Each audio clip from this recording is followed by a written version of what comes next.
মহাশয়া, Manikant sir,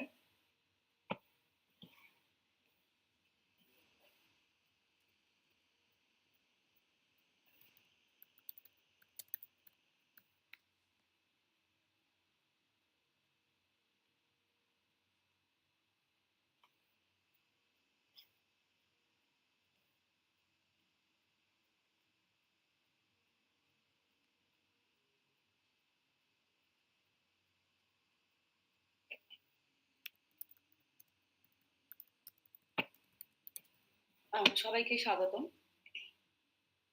আজকে আমাদের যে একদিনে আন্তর্জাতিক জাতীয় আলোচনা সভার আয়োজন করা হয়েছে, যেটার বিষয় হলো comprehensive health and wellbeing A global property.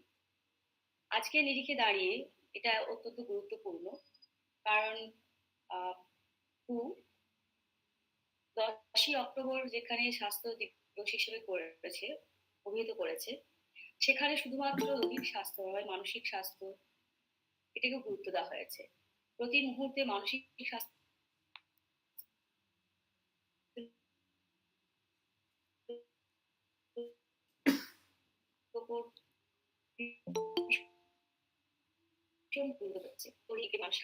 আমরা স্বাস্থ্য ভাবি সেটা নয়, সমগ্র দিকটা আমাদের ভাবতে হবে। যেমন দৈহিক দিকটা ভাবতে হবে, মানসিক দিক ভাবতে হবে, তার সঙ্গে যে আমরা বিভিন্ন ভাবে জড়িয়ে আছি, সামাজিক ক্ষেত্র, প্রাকৃতিক ক্ষেত্র, সমস্ত দিকটা রয়েছে। এই মুহূর্তে দাঁড়িয়ে এই যে বিষয়টা রয়েছে, এর প্রাসঙ্গিকতার কথা আমরা মাথায় রেখে আজকে এই একটি জাতীয় স্তরের আলোচনা সভা, যদিও আমরা সামনাসামনি করতে পারিনি, একটা আন্তর্জাতিক আলোচনা সভার আয়োজন করা হয়েছে। এবং এখানে আমরা খুবই আনন্দিত যে দুজন গুরুত্বপূর্ণ স্পিকারকে পেয়েছি। আমাদের চেয়ারপারসন যিনি রয়েছেন মণিকান্ত বড়িয়া, যিনি assistant professor, department of education, Jadavpur university.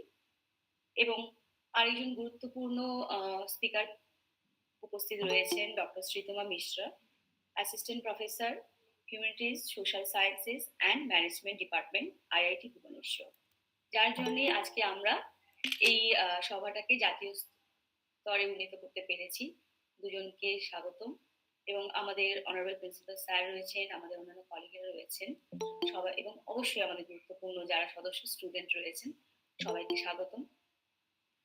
এবার আমি সভাটা এগিয়ে নিয়ে যাওয়ার জন্য আমাদের প্রিন্সিপাল স্যার মহাশয়কে তার বক্তব্য দিয়ে সভাটা শুরু করতে অনুরোধ করছি।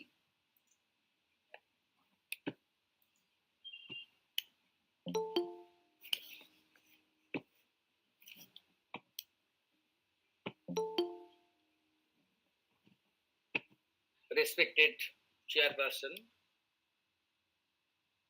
of the today's webinar, Dr. Monikanta Saha, esteemed resource person, Dr.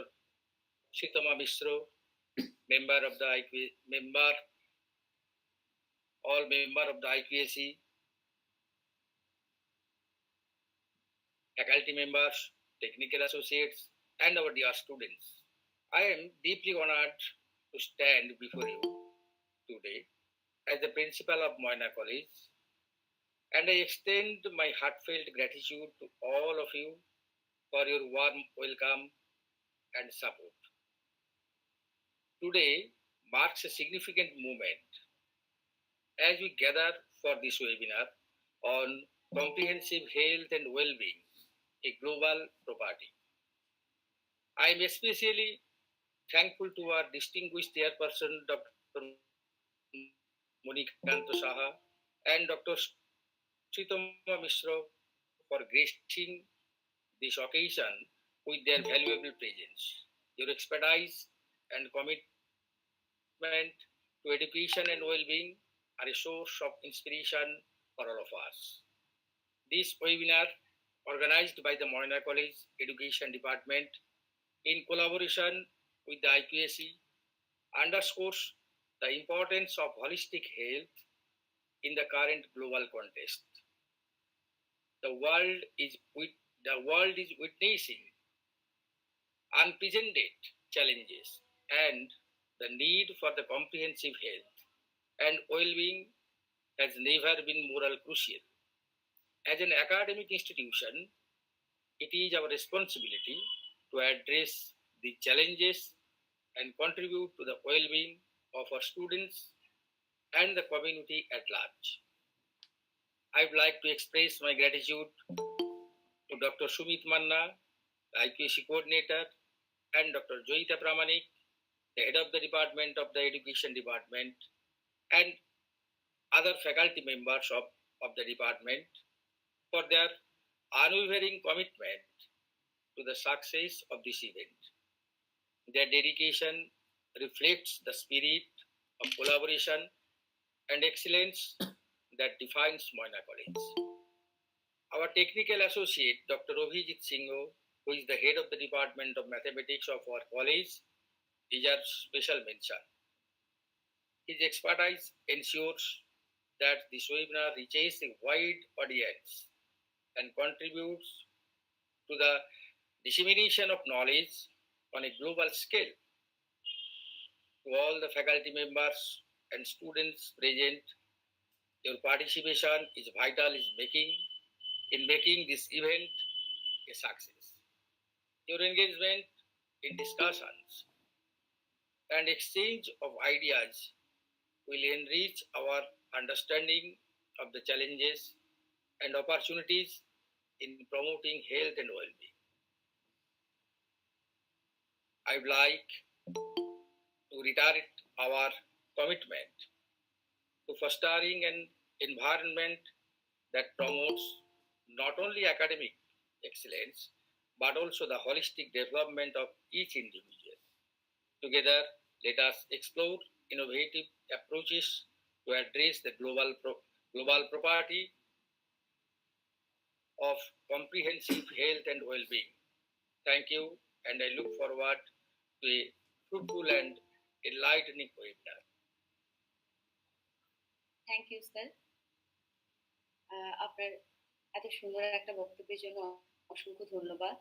এবার আমরা আলোচনা সভাটাকে আরেকটু এগিয়ে নিয়ে যাচ্ছি এবং এই সভায় এরপর আমি আমাদের IQAC coordinator doctor Sumit Manna মহাশয়কে ওয়েলকাম অ্যাড্রেসের জন্য। Thank you, ma'am. Good evening, everyone. It is my immense pleasure to welcome our honorable speaker, Dr. Moyna College and Dr. Sritama Mishra, for their presence and provide the time to talk on such a relevant topic in the today's webinar, that is comprehensive health and well-being, a global property. Dr. Moyna College, Assistant Professor, Department of Education, Jadavpur University. Dr. Paria had served as a guest professor and visiting faculty at Jadavpur University for many years, and presently he is the assistant professor of the same university. He also served as the guest professor of different reputed colleges also, like Belda College, Medipur College, and so on. He possesses such a wonderful research career in this domain. Dr. Paria has published 12 research papers and 10 book chapters already in different reputed peer-reviewed journals and books. He has already published 3 books depicting his contribution in the field of research on education. Dr. Paria has served as research guide for 1 PhD and 2 MPhil students already. He is the member of different academia of different universities and colleges, such as Jadavpur University, Belda College, Medipur City College, and so on. Welcome you, sir. And sir also have given his valuable lecture, different forum, different seminars and conferences. And also within us, we have another speaker, Dr. Sritama Mishra, ma'am. She also had such a wonderful career. Dr. Sritama Mishra currently holds the position of assistant professor in philosophy, and and it is affiliated with the School of Humanities, Social Science and Management, IIT Bhubaneswar. Dr. Mishra excelled academically, achieving the distinction of being the gold medalist during the both of his undergraduate and postgraduate studies, which reflect how much academics he is and how much bright he was during his study period. She completed her doctoral degree at Assam University, Silchar, and was honored with a junior research fellowship by IQAC New Delhi. For over a decade, she has been actively engaged in both teaching and research, showing particular interest in the moral philosophy, environmental ethics, and phenomenology. Throughout her career, she has demonstrated a strong commitment to academia, evident in her wide collection of journal papers, book reviews, and presentations at national and international conferences. So, welcome you, ma'am. Welcome to this today's forum. I'd like to welcome our honorable principal of our college, Dr. Dilip Kumar Panda sir, for his glorious presence in this today's discussion forum. I'd like to welcome all the teachers, students, and participants present in this online forum. And we know that today's topic is very much essential because we are the generation actually we have spent a situation that is a pandemic situation during last 2 to 3 years, and we know how much our health is essential to thrive in this world. As we know that environment is changing slowly and gradually, and it is a natural phenomenon because our world generated near about 4.5 billion years, and the life arose in this earth near about 3.5 billion years ago. And from this environmental condition is changing in a natural way. But nowadays, it is changing in so much fast. And for this, we are facing different type of travel, disease, and we have to overcome this. For that, we need as we all know that we are accessing a number of factors from our environment, and any change in these factors, like oxygen, different type of factors which we are accessing, if any changes happen in this environment, will face problem. Our health is associated with the environment, with the condition in which we are subjected, and the today's discussion is very much important because we know that a healthy body that generates a healthy mind, and which actually help us to think how to overcome such a crucial period during the adverse period in future. So we hope this today's discussion will definitely generate and meaningfully synthesize some conclusions will come out and which help us to overcome the future problems. So now welcome everyone to join in this forum, and please thank you. IQAC coordinator doctor Sumit Manna মহাশয়কে অসংখ্য ধন্যবাদ এত সুন্দর একটা স্বাগতম ভাষণের জন্য। এইবার আর দেরি না করে, যেহেতু আমরা অলরেডি অনেকটা দেরি করে ফেলেছি প্রোগ্রামটা, দেরি না করে আমরা আমাদের চেয়ারপারসন, আজকের সভা যিনি চেয়ারপারসন, ডক্টর মণিকান্ত পড়িয়া, অ্যাসিস্ট্যান্ট প্রফেসর, যাদবপুর ইউনিভার্সিটি, ওনাকে ওনার বক্তব্য দিয়ে আজকের সবার টেকনিক্যাল সেশন শুরু করার জন্য অনুরোধ করছি।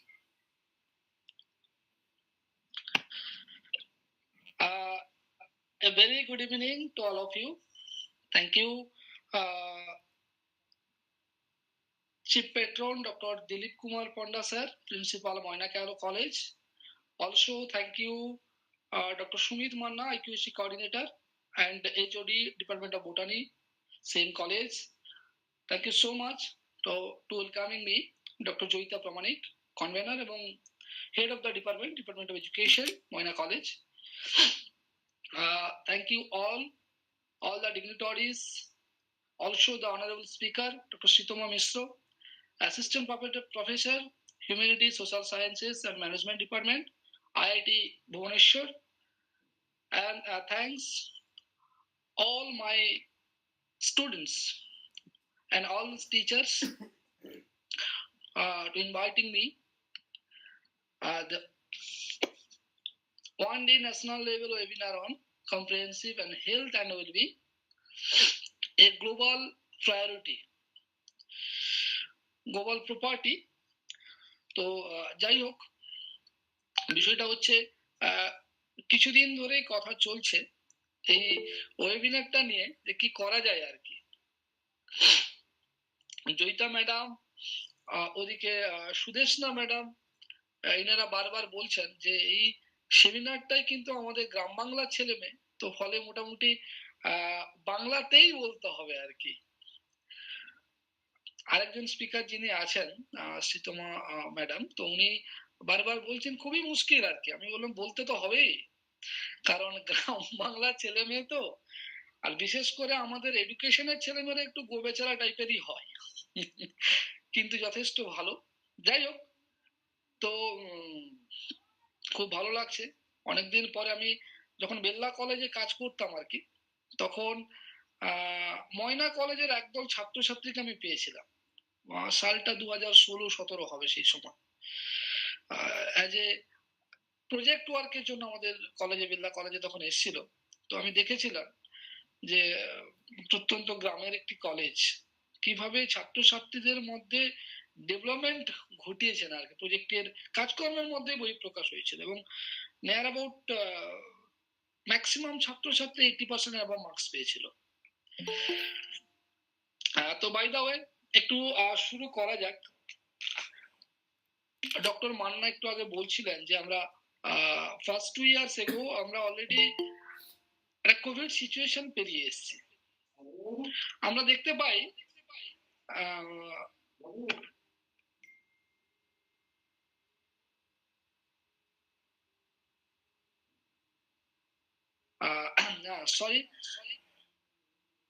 আমরা দেখতে পাই যদি একটু খোঁজ খবর নিই সারাউন্ডিংস, বন্ধু বান্ধব, যে যদি প্রশ্ন করি কেমন আছেন, কেমন আছিস, এই উত্তরে কিন্তু খুব কম শুনি আমরা ভালো আছি, খুব ভালো আছি। ম্যাক্সিমাম বক্তব্যই পাই কেটে যাচ্ছে বা চলছে। তো যাই হোক, আলটিমেট প্রবলেম কি? This is the hour property. এই যে টপিকসটা যেটা ছিল আর কি, যে গ্লোবাল প্রপার্টি, এতদিন অবধি আমরা জানতাম, একটা মোহে চলতাম, প্রপার্টি মিনস বাড়ি গাড়ি জায়গা পত্র ইত্যাদি ইত্যাদি ইত্যাদি ইত্যাদি। বাট বাড়ি গাড়ি সমস্ত কিছু থাকার পরেও এমন এক প্রপার্টি যেটা আমাদের কাছে আছে এসবের থেকে অনেক বড়, এবং এসবের থেকে বাড়ি গাড়ির তুলনায় যা আমরা প্রপার্টিকে ভোগ যে করব তার তুলনায় অনেক বেশি গুরুত্বপূর্ণ, সেটি হচ্ছে আমাদের হেলথ, আমাদের স্বাস্থ্য। সত্যি আমরা কি স্বাস্থ্য নিয়ে সচেতন? we are aware about our health? বা আমরা স্বাস্থ্য বলতে বেসিক্যালি কি বুঝি আর কি। তো এই বিষয়টা আমি একটু প্রেজেন্টেশনের মাধ্যমে আমি শেয়ার করছি, সুবিধা হবে।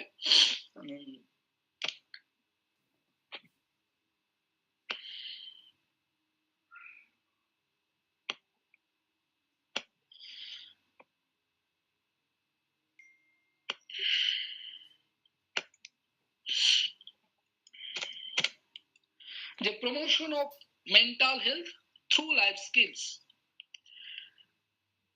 মানসিক স্বাস্থ্যকে কি করে আমরা ভালো রাখবো, ওয়েলবিং এ নিয়ে যাব লাইফ স্কিলস এর মাধ্যমে। এই বিষয়গুলো একটু আলোচনা করার পূর্বে আমরা জানবো হোয়াট ইজ হেলথ। আমরা হেলথ বলতে কি বুঝি? সাধারণত হেলথ বলতে আমরা বুঝি যে আমাদের শারীরিক স্বাস্থ্যের বিষয়। জ্বর হয়নি, সর্দি হয়নি, কাশি হয়নি, পা হাত ভালো আছে, ভাঙাভাঙি হয়নি, সো মেনি থিংস। অর্থাৎ হেলথ বলতে সাধারণত ফিজিক্যাল বিষয়টা বুঝি, বাট WHO হেলথের একটি কমপ্লিট ডেফিনেশন দিয়েছে। What is health? A state of physical, mental and social well-being, and not merely the absence of diseases. Physical, mental and social well-being, ঠিক যতটা বেশি আমরা সক্রিয়, ঠিক ততটাই সক্রিয় আমাদের ফিজিক্যাল হেলথ নিয়ে বা শারীরিক স্বাস্থ্য নিয়ে, ঠিক ততটাই অসচেতন আমাদের মানসিক স্বাস্থ্য নিয়ে। হোয়াট ইজ মানসিক স্বাস্থ্য নিয়ে। এবং আমরা জানি না যে সোশ্যাল ওয়েলবিংটা the part of the health. সাধারণত হেলথ বলতে বুঝি আমরা healthy body, healthy mind, productive workability and healthy social relationship. আমরা ছাত্রছাত্রীরা তোমরা পড়েছো যে sound mind in a sound body, অর্থাৎ সুস্থ মন সুস্থ শরীর তৈরি করে। যদি তোমাদের দেখে মাথা যন্ত্রণা করছে, শারীরিক অসুস্থতা, মনটা খিটখিটে হয়ে গেছে, বাবা বা মা যদি তোমাকে বলে বাবু এটা কর ওটা কর, তুমি কিন্তু করছো না, কারণ you the affected from your mental health. ফলে শারীরিক এবং mental health both are communicate each other, এবং এই দুটো যদি ঠিক থাকে তাহলে যে কোনো প্রোডাক্টিভ ওয়ার্ক এবিলিটি তৈরি হয় আমাদের। যে কোনো প্রোডাক্টিভ ওয়ার্ক এবিলিটি, যে কোনো কাজ করলে আমরা সম্পূর্ণ শক্তি দিয়ে, সম্পূর্ণ আগ্রহ দিয়ে, সমস্ত রকম ইফেক্টিভনেস দিয়ে কাজটা আমরা করতে পারি। যদি হেলদি মাইন্ড, বডি এবং প্রোডাক্টিভ ওয়ার্ক এবিলিটিস থাকে, তাহলে আমরা নিজের সাথে পাড়া প্রতিবেশী, নিজের সাথে বাড়ির লোকজনের এবং বন্ধু বান্ধবদের মধ্যে হেলদি সোশ্যাল রিলেশনশিপ মেনটেন করতে পারবো। যদি এই তিনটা আমরা মেনটেন করতে পারি তাহলে ডেফিনেটলি আমরা ভালো থাকবো। কে না চায় ভালো থাকতে, কিন্তু ডিউ টু এই যে কঠিন এবং জটিল চেঞ্জিং ওয়ার্ল্ড, আমাদেরকে পরিবর্তনশীলতার সাথে সাথে আমরা নিজেদেরকে অ্যাডাপ্ট করতে পারছি না।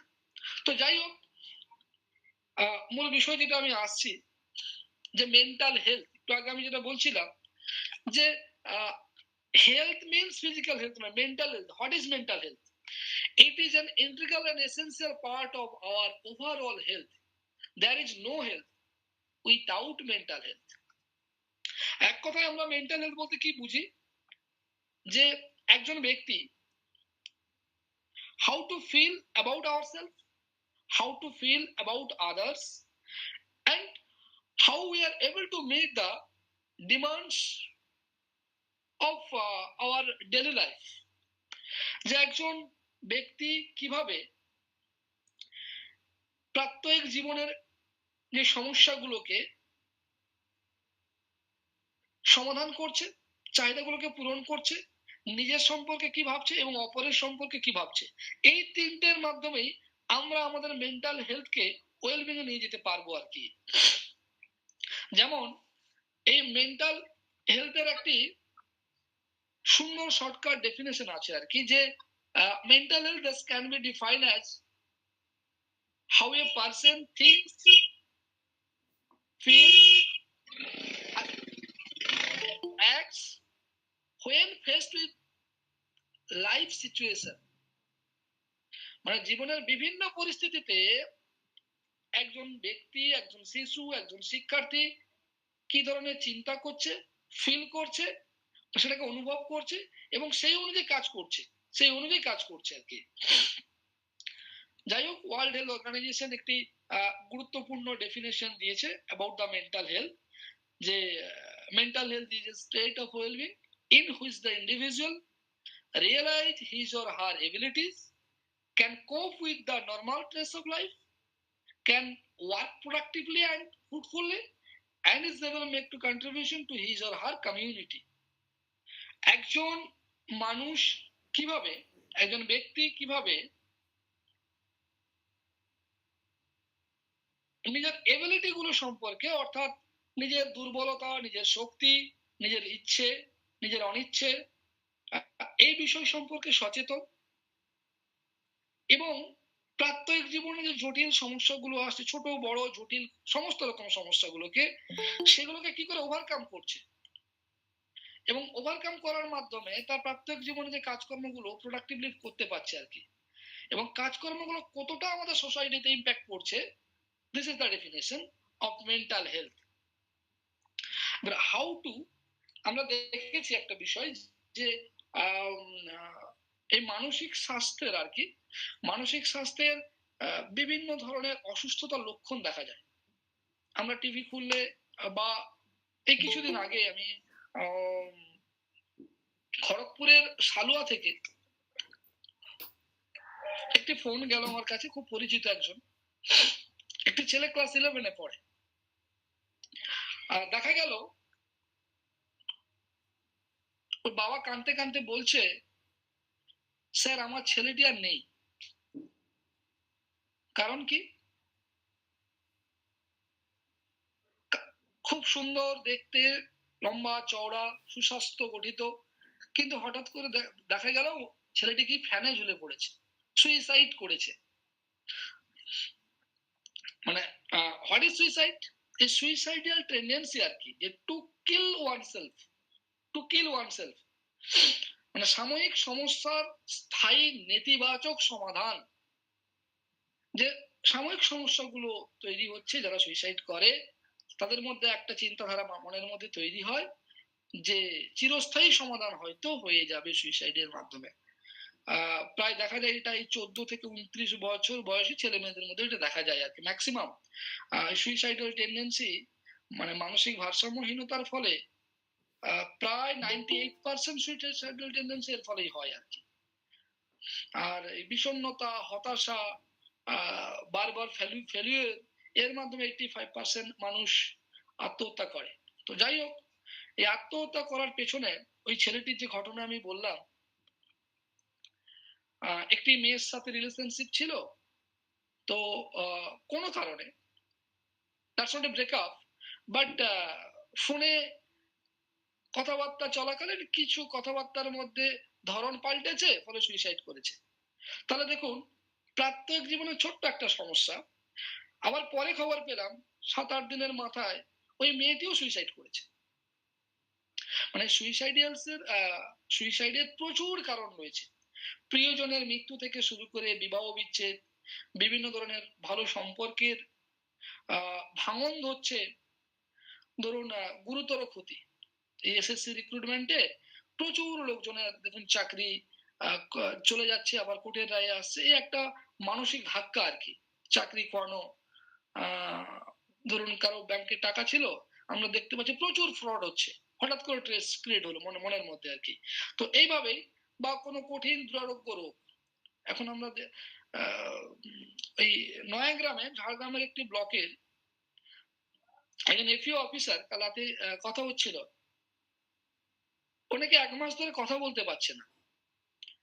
তো একজন এমবিবিএস এমডি ডক্টরকে দেখিয়েছিল, তিনি আবার বিএম হয়েছে। উনি বলেন যে তোমার মনে ক্যান্সার হয়েছে। মানে ওই ছেলেটি কোমায় গিয়েও কোমার আগের স্টেজে আছে আর কি। এই ক্যান্সার শব্দটি শুনে পরে আবার হোমিওপ্যাথি খেয়ে সুস্থ, কিন্তু কোনো ব্যাপারই নয়, কিছুই হয়নি।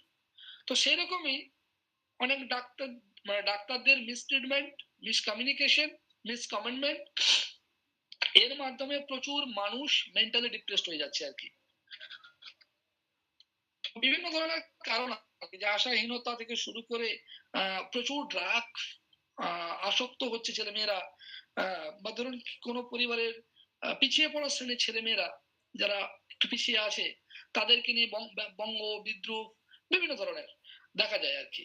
তো বিভিন্ন কারণে মানসিক যে ট্রেস গুলো আসছে, সেখান থেকে সুইসাইডাল টেন্ডেন্সি গুলো তৈরি হয় আর কি। ফলে এই মেন্টাল হেলথকে আমাদেরকে সত্যি সুস্থ রাখা দরকার আর কি। এবং এই সুস্থ রাখার পেছনে যে পার্ট আজকে আলোচনা আমি করছি, লাইফ স্কিল অর্থাৎ জীবন কুশলতার শিক্ষা কিভাবে সহযোগিতা করে আর কি, সেটা একটু আলোচনা করব। Shifting to the focus illness to wellbeing, and livelihood to life skills. তাহলে what is life skills? এই লাইফ স্কিলস কি আপনারা সকলে জানেন বা আমার স্টুডেন্টরা সকলে জানেন, তোমরা ফার্স্ট ইয়ারে পড়েছো 4 pillars of Delors Commission: learning to know, learning to do, live together and learning to be. এই 4 pillars এর মধ্যে first pillar learning to know, maximum আমাদের পুরো এডুকেশন সিস্টেমটা তার মধ্যে যুক্ত আর কি। তো বাকি তিনটে সেখান থেকেই 1997 সালে আর কি WHO এই লাইফ স্কিলস এর কনসেপ্ট এবং লাইফ স্কিলস এর ধারণাকে সিলেবাসের মধ্যে ইনক্লুড করে, বিশেষ করে CBSE স্কুলের ছেলে মেয়েদের ক্ষেত্রে এটা খুব কাজে লাগে। এবং আমার গবেষণা এরিয়াতেও আমি লাইফ স্কিলকে নিয়ে কাজ করেছি, যে দেখেছি যে একজন WSC বোর্ডের ছেলে মেয়ে আর একজন CBSE ছেলে মেয়েদের তুলনায় কতটা ভালো বা খারাপ অবস্থায় রয়েছে আর কি। যাই হোক, তো হোয়াট ইজ লাইফ স্কিলস? যে জীবনে, প্রাত্যহিক জীবনে বেঁচে থাকার জন্য আমরা আমাদের প্রয়োজনে বিভিন্ন ধরনের কৌশলকে আয়ত্ত করি। তো এরকম স্কিল, ধরুন কেউ ভালো গাড়ি চালাতে পারে, বাইক চালাতে পারে, সাইকেল চালাতে পারে, সুইমিং করতে পারে, ভালো ধান কাটতে পারে, খুব সুন্দর ধান কাটতে পারে। একজনকে 1 বিঘা জমি দিলে সে 1 ঘন্টার মধ্যে কেটে পুরো জমি ক্লিয়ার করে দিচ্ছে, আবার 10 জনকে লাগালেও পাচ্ছেন, ফলে এটা স্কিলস। তো এইরকমই প্রচুর স্কিলস আমরা আমাদের অজান্তে আমরা সংগ্রহ করছি বাঁচার জন্য। তো WHO এরকম কিছু স্কিলের কথা বলেছে, যে স্কিলগুলো আমাদের মেন্টাল হেলথকে ভালো রাখবে। তাহলে সেই লাইফ স্কিলের একটা ছক সুন্দরভাবে লিখেছে, লার্নিং। লাইফ স্কিল কি আর কি? লার্নিং। আমরা অভিজ্ঞতার মাধ্যমে শিখছি, জীবনের প্রত্যেকটি মুহূর্ত থেকে বহু কিছু জিনিস লার্ন করছি, আমরা পাঠ্যপুস্তক থেকে নলেজ গেদার করছি। আইডেন্টিফাই অ্যান্ড সেলফ অ্যাওয়ারনেস, মানে একজন ব্যক্তি নিজের সম্পর্কে জানবে, নিজের শক্তি সম্পর্কে জানবে, নিজের অক্ষমতা সম্পর্কে জানবে, নিজের দুর্বলতা সম্পর্কে জানবে এবং নিজে কোন কোন বিষয়ে পারদর্শী সেই সম্পর্কে জানবে। যদি জানতে পারে, সে কিন্তু তার দ্বারা যেটা সম্ভব নয় সেটা করতে যাবে না। ফিটনেস অ্যান্ড হেলথ, এই ফিটনেস অ্যান্ড হেলথ কি করে? আমাদেরকে ডিজিজ ফ্রি করে, বিভিন্ন রোগহীনতা, হতাশা থেকেও দূরীকরণ করে, আমাদের মানসিকতাকে অনেকটা বেশি সক্রিয় করে। আপনি দেখবেন শুয়ে শুয়ে জীবন কাটাচ্ছেন, সকালবেলা ঘুম থেকে উঠছেন, যারা আমরা চাকরি বাকরি করি আর কি, ম্যাক্সিমাম দেখা যায় কি গতানুগতিক জীবন, আবার চাকরি পাওয়ার আগে একটু অন্যরকম জীবন ছিল আর কি। তো এই মানে দৌড়ঝাঁপ, বিশেষ করে ফিজিক্যাল এডুকেশনের লোকজনরা দেখবেন অলওয়েজ ফিট। শরীর চর্চার সাথে সাথে আমাদের মেন্টালিটি অনেকটা কোরিলেশনে রয়েছে আর কি। ইমোশনাল ডেভেলপমেন্ট, অর্থাৎ ইমোশনাল ডেভেলপমেন্ট বলতে রাগ, ভয়, ঘৃণা, ভালোবাসা, উচ্ছ্বাস, এই সমস্ত বিষয়গুলো আমরা কন্ট্রোল করতে পারি না আর কি। ফলে লাইফ স্কিলস এর মাধ্যমে এই বিষয়গুলোকে আমরা ডেভেলপ করতে পারবো। কোথায় রাগ দেখানো দরকার, কোথায় নিজের কান্নাকে কন্ট্রোল করা দরকার, কোথায় ভালোবাসা দেওয়া দরকার, so many things we have to learn this type of skills থেকে আর কি।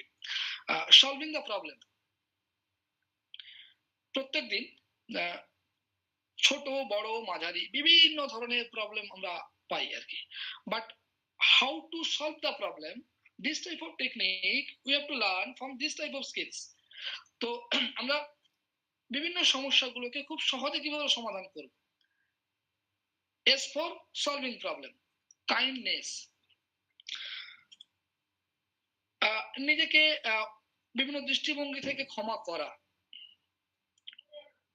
ঠিক আছে, কেউ ভুল করলো, আপনাকে কেউ ঠকালো, ঠিক আছে চলো, এতে কি হবে, আপনার মানসিকতাটা স্থির থাকবে, মানসিক স্বাস্থ্য ভালো থাকবে। আমরা কি করি, রেগে যাই, দেখে নেব, বুঝে নেব, ইত্যাদি ইত্যাদি ব্যাপারগুলো আর কি। তো এরকমই living in balance, letting go and holding on. দেখবেন এই letting go and holding on, this is the broad concept, but আমি সংক্ষেপে একটা জিনিস বলছি, যে পূর্বে যা হয়েছে হয়ে গেছে, এগিয়ে চলো। বাট আমরা বহু মানুষকে দেখি পূর্বে ঘটে যাওয়া কিছু ঘটনা, সেগুলো নিয়ে এখনো পড়ে থাকে, ইস কি ছিল, সব চলে গেল, ইস এটা ছিল হারিয়ে ফেললাম, আগে কত সুন্দর দেখতে ছিলাম, বয়সের সাথে সাথে কেমন যেন হয়ে যাচ্ছে। তো এই ব্যাপারগুলো আর কি, এগুলো আমাদের মানসিক স্বাস্থ্যকে বিঘ্নিত করে, বাট এই স্কিলস গুলোর মাধ্যমে আমরা অ্যাওয়ার করতে পারি। এবং সোশ্যাল স্কিল, যে you are the good person, good personality, you have so many types of view গুলো একজন ব্যক্তিকে দেখে আমরা সোসাইটি যখন প্রেজেন্ট করি, তোমরা দেখবে আমার ছাত্রছাত্রীদের ক্ষেত্রে আমি বলছি যে মোটামুটি তোমাদের বন্ধু বান্ধবদের মধ্যে তোমাকে কেউ ভালো বলছে, আবার কেউ খারাপ বলছে। ভালো বলছে কারণ কি? কারণ হচ্ছে তুমি সেই বন্ধুর সাথে খুব অন্তরঙ্গ সম্পর্ক তোমার তৈরি হয়েছে, গভীর সম্পর্ক, মনের মিল, ইমোশনের মিল, ইন্টিমেসি তৈরি হয়েছে। ফলে এই সমস্ত স্কিল গুলোর মাধ্যমে সামাজিক ভাবে তুমি নিজেকে প্রতিষ্ঠা করতে পারবে।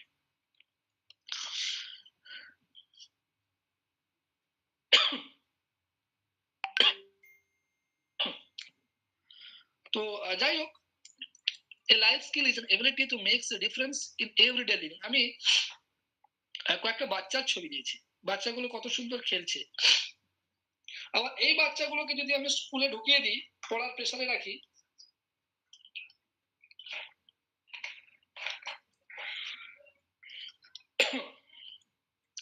তাহলে দেখবেন বাচ্চাগুলোর মুখ আর কি। ফলে প্রত্যেক জীবনে যে আমরা বাঁচছি, আমাদের মধ্যে এমন কিছু এবিলিটি তৈরি করে দেবে, প্রত্যেক জীবনে নিজেকে ভিন্ন ধরনের বিভিন্ন পরিস্থিতিকে নিজেকে প্রেজেন্ট করাবে। Life skill is a competency which enable a person to live in independent society. শক্তি যোগাবে আমাদের এই সমাজে একাকিত্ব থেকে বাঁচতে এবং সোসাইটির সাথে নিজেকে লিঙ্ক করতে একটা শক্তি যোগাবে।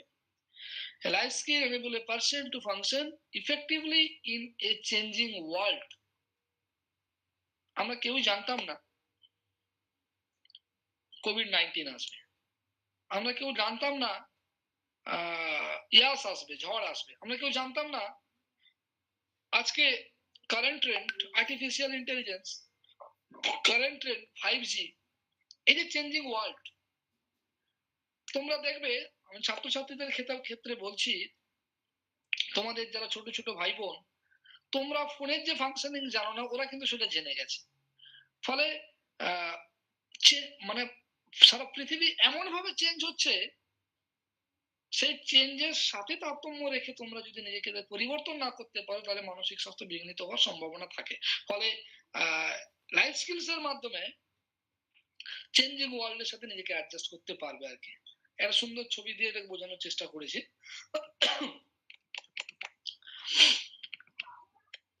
হুয়ে লাইফ স্কিলস এর একটা সংজ্ঞা দিয়েছে, abilities for adaptive and positive behaviour that enable individual to deal effectively with the demands and challenges in everyday life. এতক্ষণ ধরে যেটা বললাম, এবার রোল অফ লাইফ স্কিলস এর কাজগুলো আরো কি কি আছে আর কি, যেগুলো আমাদের মেন্টাল হেলথের ওয়েলবিং এর কাজে লাগবে। To promote mental wellbeing and psychological competence in young people as they face the realities of life. Empower young people to take positive action to protect themselves. আমরা দেখেছি ছোটখাটো যখন সমস্যা আসে, আপনি দেখবেন মানি পার্স আছে, হারিয়ে গেছে, এটিএম কার্ড ছিল, আধার কার্ড ছিল, প্যান কার্ড ছিল, বাস কিছু না কিছু কার্ড ছিল, এটাকে নিয়ে আপনি 7 দিন চাপে পড়ে গেলেন আর কি। বাট লাইফ স্কিলের কাজ হচ্ছে আপনার এমন স্কিল নিজের মধ্যে তৈরি হবে যে কোনো ব্যাপার নয়। Aadhaar card, PAN card, voter card, এই কার্ড গুলো ব্যাংকে গেলে অ্যাপ্লিকেশন, সমস্ত জায়গায় অ্যাপ্লিকেশন করলে আমি পেয়ে যাবো, একদিনের কাজ। ফলে এটা চিন্তা করার দরকার নেই। অর্থাৎ অলওয়েজ পজিটিভ বিহেভিয়ার, মানে নিজেকে প্রোটেক্ট রাখার জন্য অলওয়েজ পজিটিভ অ্যাকশন বিভিন্ন পরিস্থিতিতে। আমরা যারা বিভিন্ন কলেজ বিশ্ববিদ্যালয়ে পড়াচ্ছি, আপনারা দেখবেন কলেজের এনভায়রনমেন্ট, প্রিন্সিপাল স্যার আছেন, আমি বেশি কিছু বলবো না, উনি না হলে আমাকে আবার পরের দিন তাড়া করবেন আর কি। তো আমরা পরিবেশগুলো দেখি, কিন্তু অনেক মাস্টারমশাইকে আমরা দেখি পজিটিভ ভাবে কত সুন্দরভাবে নিজেকে এগিয়ে নিয়ে যাচ্ছে আর কি। To promote overall health, life skills এর মাধ্যমে আমরা physical, mental, social, emotional, everything, সমস্ত হেলথ, ওভারঅল হেলথকে আমরা প্রমোট করতে পারবো আর কি। To promote positive social relationship, ভাইয়ে ভাইয়ের খুব ভালো সম্পর্ক, আবার ভাইয়ে ভাইয়ে মারামারি চলছে, কাটাকাটি চলছে, ফলে ভালো রিলেশনশিপ, সামাজিক সম্পর্ক তৈরি করতে পারবো লাইফ স্কিলস এর মাধ্যমে। To change themselves and their lives by changing behavior and thoughts.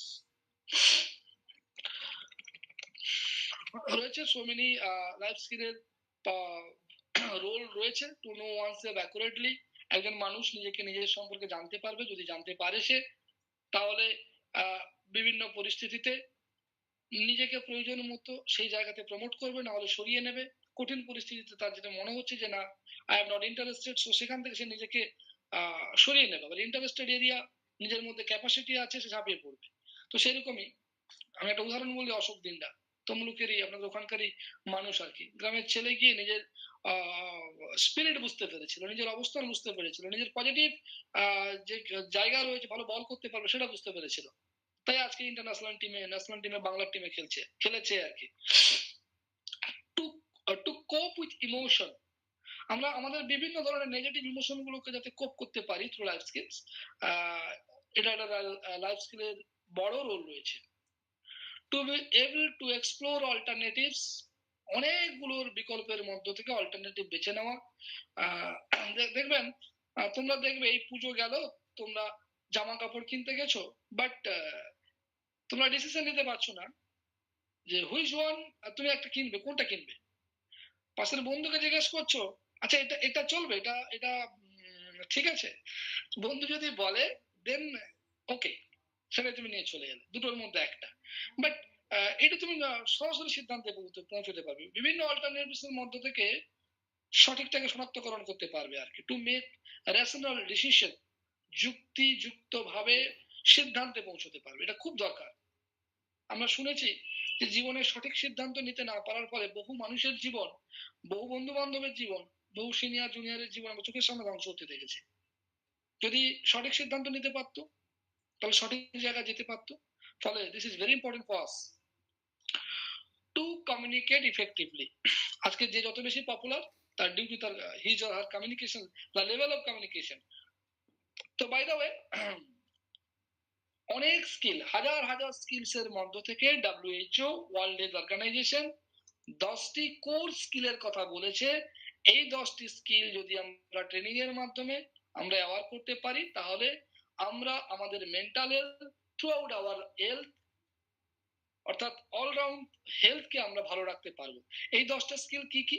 Self awareness, empathy, interpersonal relationship and communication skill, decision making and problem solving skills, creative thinking and critical thinking,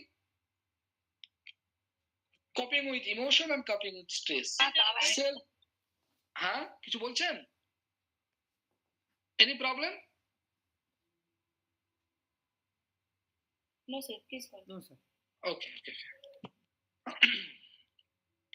এই যে self awareness খুব দরকার।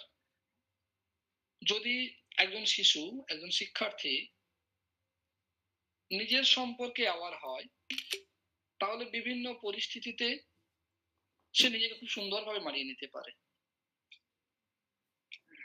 Empathy, সমানুভূতি, অর্থাৎ নিজের দৃষ্টিভঙ্গিতে অপরের সুখ, দুঃখ, কষ্টকে বোঝা। কেউ কষ্ট পাচ্ছে, আপনার চোখে জল বেরোচ্ছে। এই এমপ্যাথির মাধ্যমে আপনি সমাজে একটা ভালো কমিউনিকেশন করতে পারবেন আর কি, বা সমাজের একটা পার্ট হওয়া দরকার। ইন্টারপার্সোনাল রিলেশনশিপ, যে ব্যক্তিগত সম্পর্কগুলো, আমাদের মৌখিক কিছু কথাবার্তার ধরনে, আমাদের কিছু বিহেভিয়ারে কত সুন্দর সুন্দর সম্পর্কগুলো নষ্ট হয়ে যায়। পরে মনে হয় ইস, হয়তো না বললে পারতাম। ফলে ইন্টারপার্সোনাল রিলেশনশিপ স্কিলস খুব ইম্পর্টেন্ট। কমিউনিকেশন স্কিল, আমরা বাঙালিরা যদি কেরালায় যাই, আমরা বাঙালিরা যদি কর্ণাটকে যাই, আমরা আমাদের যে কালচার, আমাদের যে ন্যায় নীতি আদর্শ,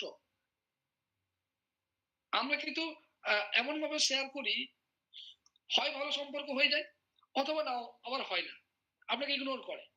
ফলে এই কমিউনিকেশন স্কিল খুব গুরুত্বপূর্ণ আর কি, সমাজে টিকে থাকার জন্য কমিউনিকেশন স্কিল খুব গুরুত্বপূর্ণ। আপনি দেখবেন আজকের এই কম্পিটিশনের যুগে প্রচুর ছাত্রছাত্রী হাইলি কোয়ালিফাইড,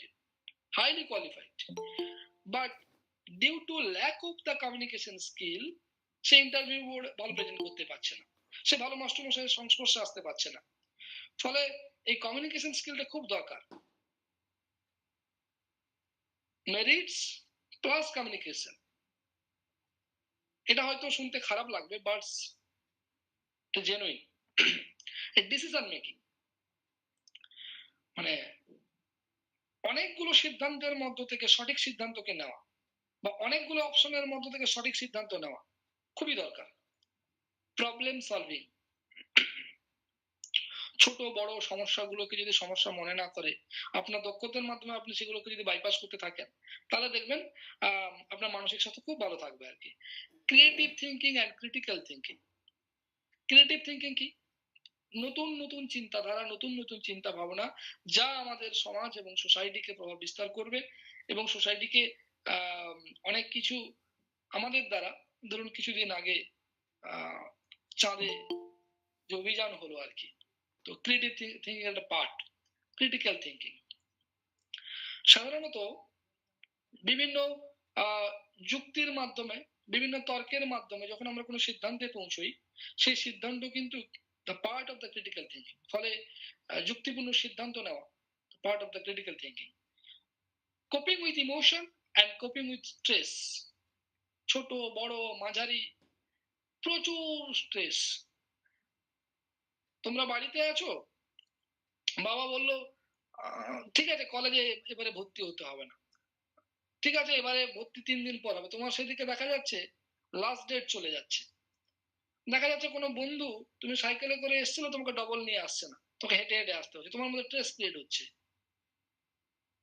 তুমি কলেজ যাচ্ছ, তোমার কোনো বান্ধবী তোমাকে একটু কিছু বলে দিল, তোমার মনে স্ট্রেস তৈরি হলো। ফলে এরকম ছোট বড় মাঝারি প্রচুর স্ট্রেস জীবনে আসবে, সেগুলোকে স্কিলস এর মাধ্যমে তোমাকে ওভারকাম করে এগিয়ে যেতে হবে, এগুলোকে মাথায় নেওয়া যাবে না। যাই হোক, তো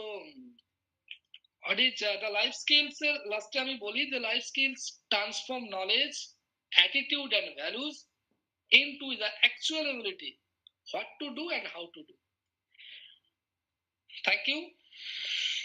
অ্যাকচুয়ালি এই যে থ্যাংক ইউ চিহ্নটা আমি একটু ভেবেচিন্তে দিলাম আর কি। আলটিমেট সুস্বাস্থ্য যদি ভালোভাবে থাকে তাহলে অলওয়েজ আমরা এইভাবেই হাসি খুশি থাকবো। Thank you all of you. অনেকটা সময় নিলাম।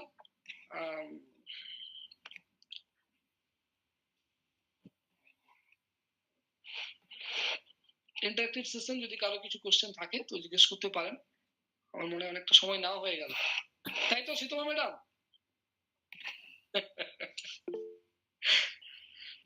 Thank you sir.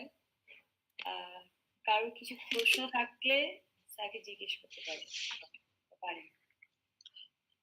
যদি তোমাদের কোনো কিছু মনে হচ্ছে জানার অ্যাবাউট দ্য টপিক বা টপিকের বাইরেও আর কি, you can ask me freely একদম।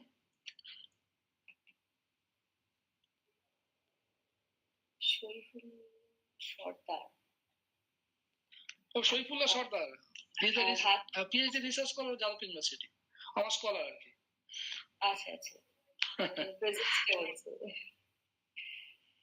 আচ্ছা, আমার মনে হয় কারো সেভাবে বোধহয় প্রশ্ন নেই।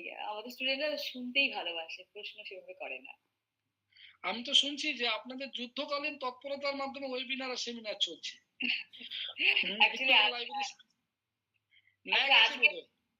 ন্যাক সামনের ইয়ারে আছে, সেটা না স্যার, আসলে আমাদের একটা টার্গেট দিয়েছিলেন। আচ্ছা আচ্ছা আচ্ছা আচ্ছা, অনেক অনেকদিন প্রচুর ছুটি পেয়েছি, প্রায় 1.5 মাস। সেই জন্য আমাদের কিছু আচ্ছা। আজকে বেশ, ডেট, আজ আর আগামীকালে ডেটটা আসলে হ্যালো হ্যাঁ, মণিকান্ত, বলুন। হ্যাঁ বলছি এই উত্তরটা আমি দিই, ওদেরকে যুদ্ধকালীন বলুন, তৎপরতায় নামাতে হয়েছে, কারণ উত্তরটা আমি দিই, তখন প্রাসঙ্গিকতা এসেই গেল। ব্যাপারটা হচ্ছে যে এনিহাউ আমাকে ন্যাকে এ গ্রেড পেতেই হবে, কলেজকে বেশ, আপগ্রেড বেশ, করতেই হবে, ঠিক আছে, এটাই আমার এম। বেশ। এবং এই এম এ আমার সঙ্গে এতজন সবাইকেই আমি পেয়েছি যখন, তখন এরাও যখন মানে খুবই উৎসাহশীল, তাহলে কেন আমি করব না। আবার আপনার সুযোগ কলেজের ফ্যাকাল্টিরা ভীষণ চ্যাম্পিয়ন হ্যাঁ, ফ্যাকাল্টি এবং সকলে ভীষণ অ্যাক্টিভও। এখন ব্যাপারটা হচ্ছে সবাই অ্যাক্টিভ না হলেও অ্যাক্টিভ হয়ে যাবে ধীরে ধীরে, ঠিক আছে? একটা গল্প আছে, বুঝলেন না দিলীপ বাবু, একটা গল্প আছে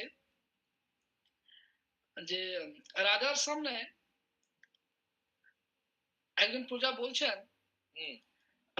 যে রাজা বাবু, আপনার মনের কথা আমি জানি। তো রাজা বলছে, যদি আপনি বলে দেন তাহলে আপনাকে পুরস্কৃত করব। এবং বলছেন যে এখানে যত প্রজা রয়েছে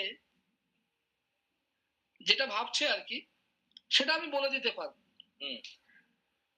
তখন প্রজা রাজাকে বলছে যে সকলে ভাবছে আপনার এক ফুটফুটে পুত্র সন্তান হোক। এবারে রাজার সামনে কার সাহস আছে বলবে যে ফুটফুটে পুত্র সন্তান না হোক? সেরকমই আর কি।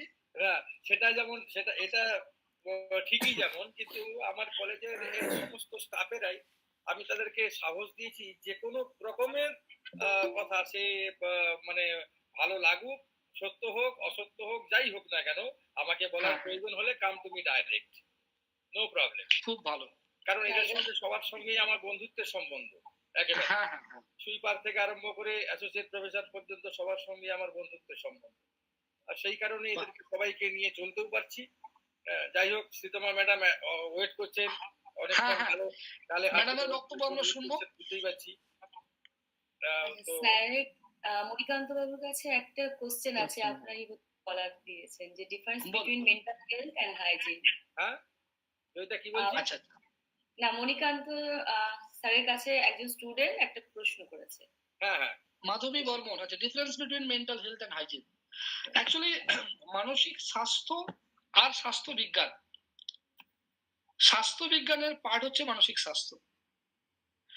মানসিক স্বাস্থ্য বিজ্ঞানে মানসিক স্বাস্থ্যের বিষয়গুলোকে তুলে ধরা হয়, এই হচ্ছে মূল বিষয় আর কি। আর কারো কিছু আছে? আর কারো কিছু জিজ্ঞেস করার আছে? চ্যাট বক্সে তো আর কিছু দেখছি না আপাতত, সবাই ভালো বলেছেন, সুন্দর সেশন, থ্যাংক ইউ। শ্রীতমা ম্যাডামের বাড়ি উড়িষ্যা। শ্রীতমা ম্যাডামের বাড়ি অনেক দূরে। কোথায় শ্রীতমা ম্যাডাম, আপনার বাড়ি কোথায়? আমার বাড়ি শিলচর। শিলচর? শিলচর কোথায়, কোন ডিস্ট্রিক্টে? শিলচর হচ্ছে আসামে। ও শিলচর, হ্যাঁ। আচ্ছা আচ্ছা, আসাম। তাহলে তো বাংলা মোটামুটি আপনার আসবে। চেষ্টা করব। উড়িষ্যায় থেকে উড়িয়া অভ্যেস হয়ে গেছে? না, উড়িষ্যা থেকে উড়িয়া অভ্যেস হয়েছে। আমি তো বহুকাল বাংলায় ছিলাম, এখনো আছি। তো মানে আমি 3টে স্টেটেরই, মানে আমি আসামেরও, বাংলারও, উড়িষ্যারও। তো আমি সেটাই বলি সবাইকে, আমি সত্যি 3টে স্টেটের। বেশ বেশ বেশ, তাহলে উড়িয়া ভাষা আপনার কই আছে? বুঝি পারছেনটি? হ্যাঁ হ্যাঁ হ্যাঁ, বেশ বেশ, মানে বলতে পারি না, সেই আর কি। হ্যাঁ হ্যাঁ, মুভি জানে তো, উড়িয়া ভাষা মুভি জানে, উড়িয়া, সংস্কৃত, ইংরেজি এবং হিন্দি। বলতে পারি না আমি, সেটাই অসুবিধে। তবে আমি চেষ্টা করি যে আমার খুব শিখতে ভালো লাগে, সেটা একটা ব্যাপার। কোনো অসুবিধা নেই, আপনি স্টার্ট করুন, কোনো অসুবিধা নেই। জয়দা, ইন্ট্রোডাকশন দিয়ে দাও। আচ্ছা, আরো কিছু কোশ্চেন এসে যাচ্ছে মণিকান্ত স্যারের জন্য, সেটাকে এখন নেব না শেষে নেব স্যার? আমি উত্তরগুলো এতে দিয়ে দিচ্ছি আর কি। জিজ্ঞেস করলো যে মেন্টাল হেলথ কি কোনোভাবে বৌদ্ধিক বিকাশকে প্রভাবিত করে? ইয়েস, করে। কারণ অনেকটা দেরি হয়ে যাচ্ছে। আর আচ্ছা, আমি তাও চেষ্টা করছিলাম তাড়াতাড়ি টানার জন্য আর কি। আপনি তাড়াতাড়ি শেষ করে দিয়েছেন, থ্যাংক ইউ। আর আরো একটা ব্যাপার আপনি যে প্রসঙ্গ তুললেন একটু বলে নি যে আপনাদের জন্যই এই ধরনের আমরা একটা ওয়েবিনার করতে পারছি। অবশ্যই মণিকান্ত স্যার এবং শ্রীতমা ম্যাডাম ভীষণভাবে আমাদের সহযোগিতা করেছেন। এখন doctor Sreetama Mishra, assistant professor humanities social science and management department, IIT Bhubaneswar, ওনাকে ওনার বিষয় নিয়ে আলোচনার জন্য অনুরোধ জানাচ্ছি। Welcome ma'am. Thank you so much. সবাইকে অনেক অনেক ধন্যবাদ, পুরো টিমকে, কলেজের প্রিন্সিপাল মণিকান্ত তো অবশ্যই আছে, সমস্ত ফ্যাকাল্টি মেম্বার ময়না কলেজের, এবং সব থেকে ইম্পর্টেন্ট আমার প্রিয় মানে ছাত্রছাত্রীরা, কারণ ওয়েবিনারটা তো ছাত্রছাত্রীদের জন্যই। এবং একের আগে কিরকম ব্যস্ততা থাকে এবং কি প্রসেসে একটা কলেজ যায় সেই পেজটা আমি খুব ভালো করে জানি। মণিকান্ত সে বিষয়ে আপনাদের পরে বলবে। তো এবং সব থেকে ইম্পর্টেন্ট ভূমিকা কিন্তু এখানে যারা স্টেক হোল্ডার্স, এবং স্টুডেন্ট হচ্ছে one of the stakeholders, সেজন্য স্টুডেন্টদের ভূমিকা কিন্তু অনেক বেশি। তো আজকে আমি এখন যাই বলবো মোটামুটি এই পুরো স্টেজটা কিন্তু মণিকান্ত অলরেডি সেট করে দিয়েছে। সুতরাং আমি যে নতুন কিছু বলছি সেটা নয়, কিন্তু আমি হয়তো একটু অন্যরকম ভাবে জিনিসটাকে প্রেজেন্ট করছি। জিনিসগুলো এই যখনই আমরা এই ধরুন এই স্বাস্থ্য বা, আমি আমার স্লাইডটা যদিও শেয়ার করছি, তাহলে শেয়ার করতে করতে আমি বলছি। তো এই স্বাস্থ্য বা হেলথ এন্ড ওয়েলবিং, স্বাস্থ্য এবং সুস্থতা, এই দুটো terms most of the time these are used synonymously. এই বিষয়ে যখনই আমরা কথা বলি তখনই কিন্তু নানা রকম প্রশ্ন আমাদের মাথার মধ্যে আসে যে মানে এই বিষয়ে কথা বলে কি আদৌ প্রয়োজন, বা ঠিক আছে এই বিষয়গুলো তো সবারই জানা, এর মধ্যে নতুন কি আছে। এক মিনিট, আমি একটা স্লাইডটা শেয়ার করে দিচ্ছি। আচ্ছা, আপনারা কি দেখতে পাচ্ছেন স্লাইডটা? তাহলে আমি স্লাইড দেখতে পাচ্ছেন তো? একটুখানি কেউ যদি রেসপন্ড করে। হ্যাঁ ঠিক আছে। হ্যাঁ হ্যাঁ ঠিক আছে। তো এই ধরনের প্রশ্ন অনেকের মনেই আসে যে এই বিষয়ে তো আমরা জানি যে ঠিক আছে শারীরিক মানসিক health, all this are very much important and we cannot avoid one for the sake of other. কিন্তু তাও আমি বলবো এই বিষয়গুলো এই জন্য ইম্পর্টেন্ট কারণ যতবারই আমরা বলি না কেন ততই কিন্তু কম বলা হয়। আমি একটা খুব ছোট্ট একটা আপনাদেরকে একটা রেকর্ড বলছি। ন্যাশনাল ক্রাইম রেকর্ডস ব্যুরো থেকে, ন্যাশনাল এনসিআরবি, যেটা প্রতি বছরই তারা একটা রেকর্ড তৈরি করে ডেটা কালেকশন করে কতটা আমরা কতজন অল ওভার ইন্ডিয়াতে কতজন সুস্থ আছে এবং কতজন নানা রকম মেন্টাল ইলনেস হতে পারে, ফিজিক্যাল ইলনেস হতে পারে, তার জন্য অন্যরকম পথ বেছে নিয়েছে। সে অন্যরকম পথটা কি, যেটা মণিকান্ত সে বিষয়ে অলরেডি আলোচনা করেছে, সেটা হচ্ছে সুইসাইড। এবং সেটা দেখা গেছে যে প্রতি ঘন্টায় একটা one student in every hour commit suicide, which is very horrible। তো মোটামুটি এটা দেখা গেছে যে টোটাল প্রতিদিনে অলমোস্ট মোর দ্যান 24 পিপল আর কমিটিং সুইসাইড। এবং সব থেকে ইম্পর্টেন্ট ব্যাপার 2022-এর যে রিপোর্টটা, 2022টা তো অফকোর্স আফটার প্যান্ডেমিক রিপোর্ট, সেই রিপোর্টে কিন্তু দেখা গেছে 1,64,033 suicides happened in India, which is very very strange এবং very very অ্যালার্মিং রীতিমতো। ঠিক আছে, এবং তার থেকেও বেশি অ্যালার্মিং যে প্রথম 4টি রাজ্য যারা সব থেকে যারা মানে খুব বেশি সংখ্যক মানুষ সুইসাইড করেছে যে সমস্ত রাজ্য থেকে, তার মধ্যে প্রথম হচ্ছে মহারাষ্ট্র, তারপরে আসছে তামিলনাড়ু, তারপরে আসছে মধ্যপ্রদেশ, এবং তারপরেই কিন্তু পশ্চিমবঙ্গ, ওয়েস্ট বেঙ্গল। ঠিক আছে, এবং যে কারণগুলো তারা দেখাচ্ছে, কারণগুলো সত্যি ভীষণ মানে it's not significant but it's really alarming. Because কারণগুলোর মধ্যে মেইন কারণগুলো হচ্ছে ফ্যামিলি প্রবলেমস তো অবশ্যই, death of a dear person, যেটা মণিকান্ত অলরেডি বলেছেন যে খুব নিকট আত্মীয় কেউ একজন চলে গেছেন বা গত হয়েছেন, সেই জন্য যাকে রেখে গেছেন তারা এরকম কাজ করতে বাধ্য হচ্ছে। প্রপার্টি ডিসপিউট একটা খুব ইম্পর্টেন্ট ব্যাপার। Fall in social reputation, somebody people were very reputed and they used to live very reputed place and people used to honor them a lot, but all of a sudden দেখা গেছে যে লোকে ওদেরকে আর সম্মান করছে না। fall in social reputation, failed in examination, পরীক্ষায় মানে অপ্রত্যাশিত কিছু নম্বর পাওয়া, সেটা তো হয়ই, এবং আমাদের এখানে তো আমরা ভীষণভাবে দেখি সেটা। couldn't get into the choicest institute, এটা কিন্তু অনেক মানে খুব ভালো পার্সেন্টেজ যে খুব ভালো ইনস্টিটিউটে বা পছন্দসই ইনস্টিটিউটে অ্যাডমিশনস পায়নি। এই জন্য কিন্তু বহু ছেলেমেয়েরা within the age group 18 to 30, এটা আমি বলবো 18 to 30 এর মধ্যে একটা খুব বড় সংখ্যক লোকেরা কিন্তু এরকম ডিসিশন নিতে বাধ্য হচ্ছে। এবং তারপরে যে গ্রুপটা সেটা হচ্ছে 30 to 45। এরপরে তো নানা রকম আছে, কেরিয়ার রিলেটেড ইস্যুসও কিন্তু তার মধ্যে খুব বড় করে দেখানো হচ্ছে, কারণ কেরিয়ারের জন্যও কিন্তু যে পছন্দসই কেরিয়ার চুজ করতে পারছে না, সেই জন্যও কিন্তু মানুষ এরকম পথ বেছে নিচ্ছে। এবারে আমি একটা কথা এখানে বলি যে আমাদের তো ছোটবেলা থেকে অনেক রকম পড়াশোনা শেখানো হয়। We are taught about what are planets, we are taught about the different things of the world universe, ঠিক আছে, সবকিছু ফিজিক্যাল এলিমেন্টস কি, কেমিক্যাল সাবস্টেন্সেস কি, সবকিছু আমাদের শেখানো হয়। আমাদের একটা জিনিস কিন্তু আমাদের এন্টায়ার এডুকেশন সিস্টেমে নেই, সেটা হচ্ছে the most important thing, heart. আমাদের মনটাকে কিভাবে কন্ট্রোল করতে হয় এটার কিন্তু কোনো শিক্ষা, কোনো টেকনিক্যাল এডুকেশন কিন্তু দেওয়া হয় না। অ্যাজ এ রেজাল্ট যেটা হচ্ছে যে একটা স্টুডেন্ট সে কিন্তু ভীষণভাবে ট্যালেন্টেড, ভীষণভাবে তার মধ্যে সমস্ত রকম ডোমেন নলেজ আছে, বাট যে মুহূর্তে সে একটা বাস্তব জীবনে কোনো একটা ধাক্কা খাচ্ছে তখনই কিন্তু সে আর সেটাকে কোপ আপ করতে পারছে না, এবং সেই জন্য কি হচ্ছে তার মধ্যে নানা রকম সমস্যা দেখা যাচ্ছে, ডিসঅর্ডার দেখা দিচ্ছে। এবং এটা কিন্তু আমাদের যে স্ট্যাটিস্টিক্স বলে যে যারা খুব ভালো পড়াশোনায়, খুব ভালো ইনস্টিটিউটে পড়াশোনা করছে তাদের মধ্যে কিন্তু সুইসাইডাল টেন্ডেন্সিটা সব থেকে বেশি। অনেসা জয়েন্ট আছে। কেউ কিছু বলছে কি? আনমিউট হয়ে গেছে। স্টুডেন্ট সবাই মিউট হয়ে যাও, কেউ ডিস্টার্ব করো। সরি ম্যাডাম, আনমিউট হয়ে গেছে। রিয়া বর্মন অফ কর, সাউন্ড অফ কর। অথবা কোঅর্ডিনেটর থেকেও কিন্তু মিউট করে দিতে পারেন হ্যাঁ, আপনারা যারা টেকনিক্যালে আছেন তারা কিন্তু ঠিক আছে। রিয়া বর্মন সাউন্ড অফ কর। হ্যাঁ মিউট করে দিয়েছি।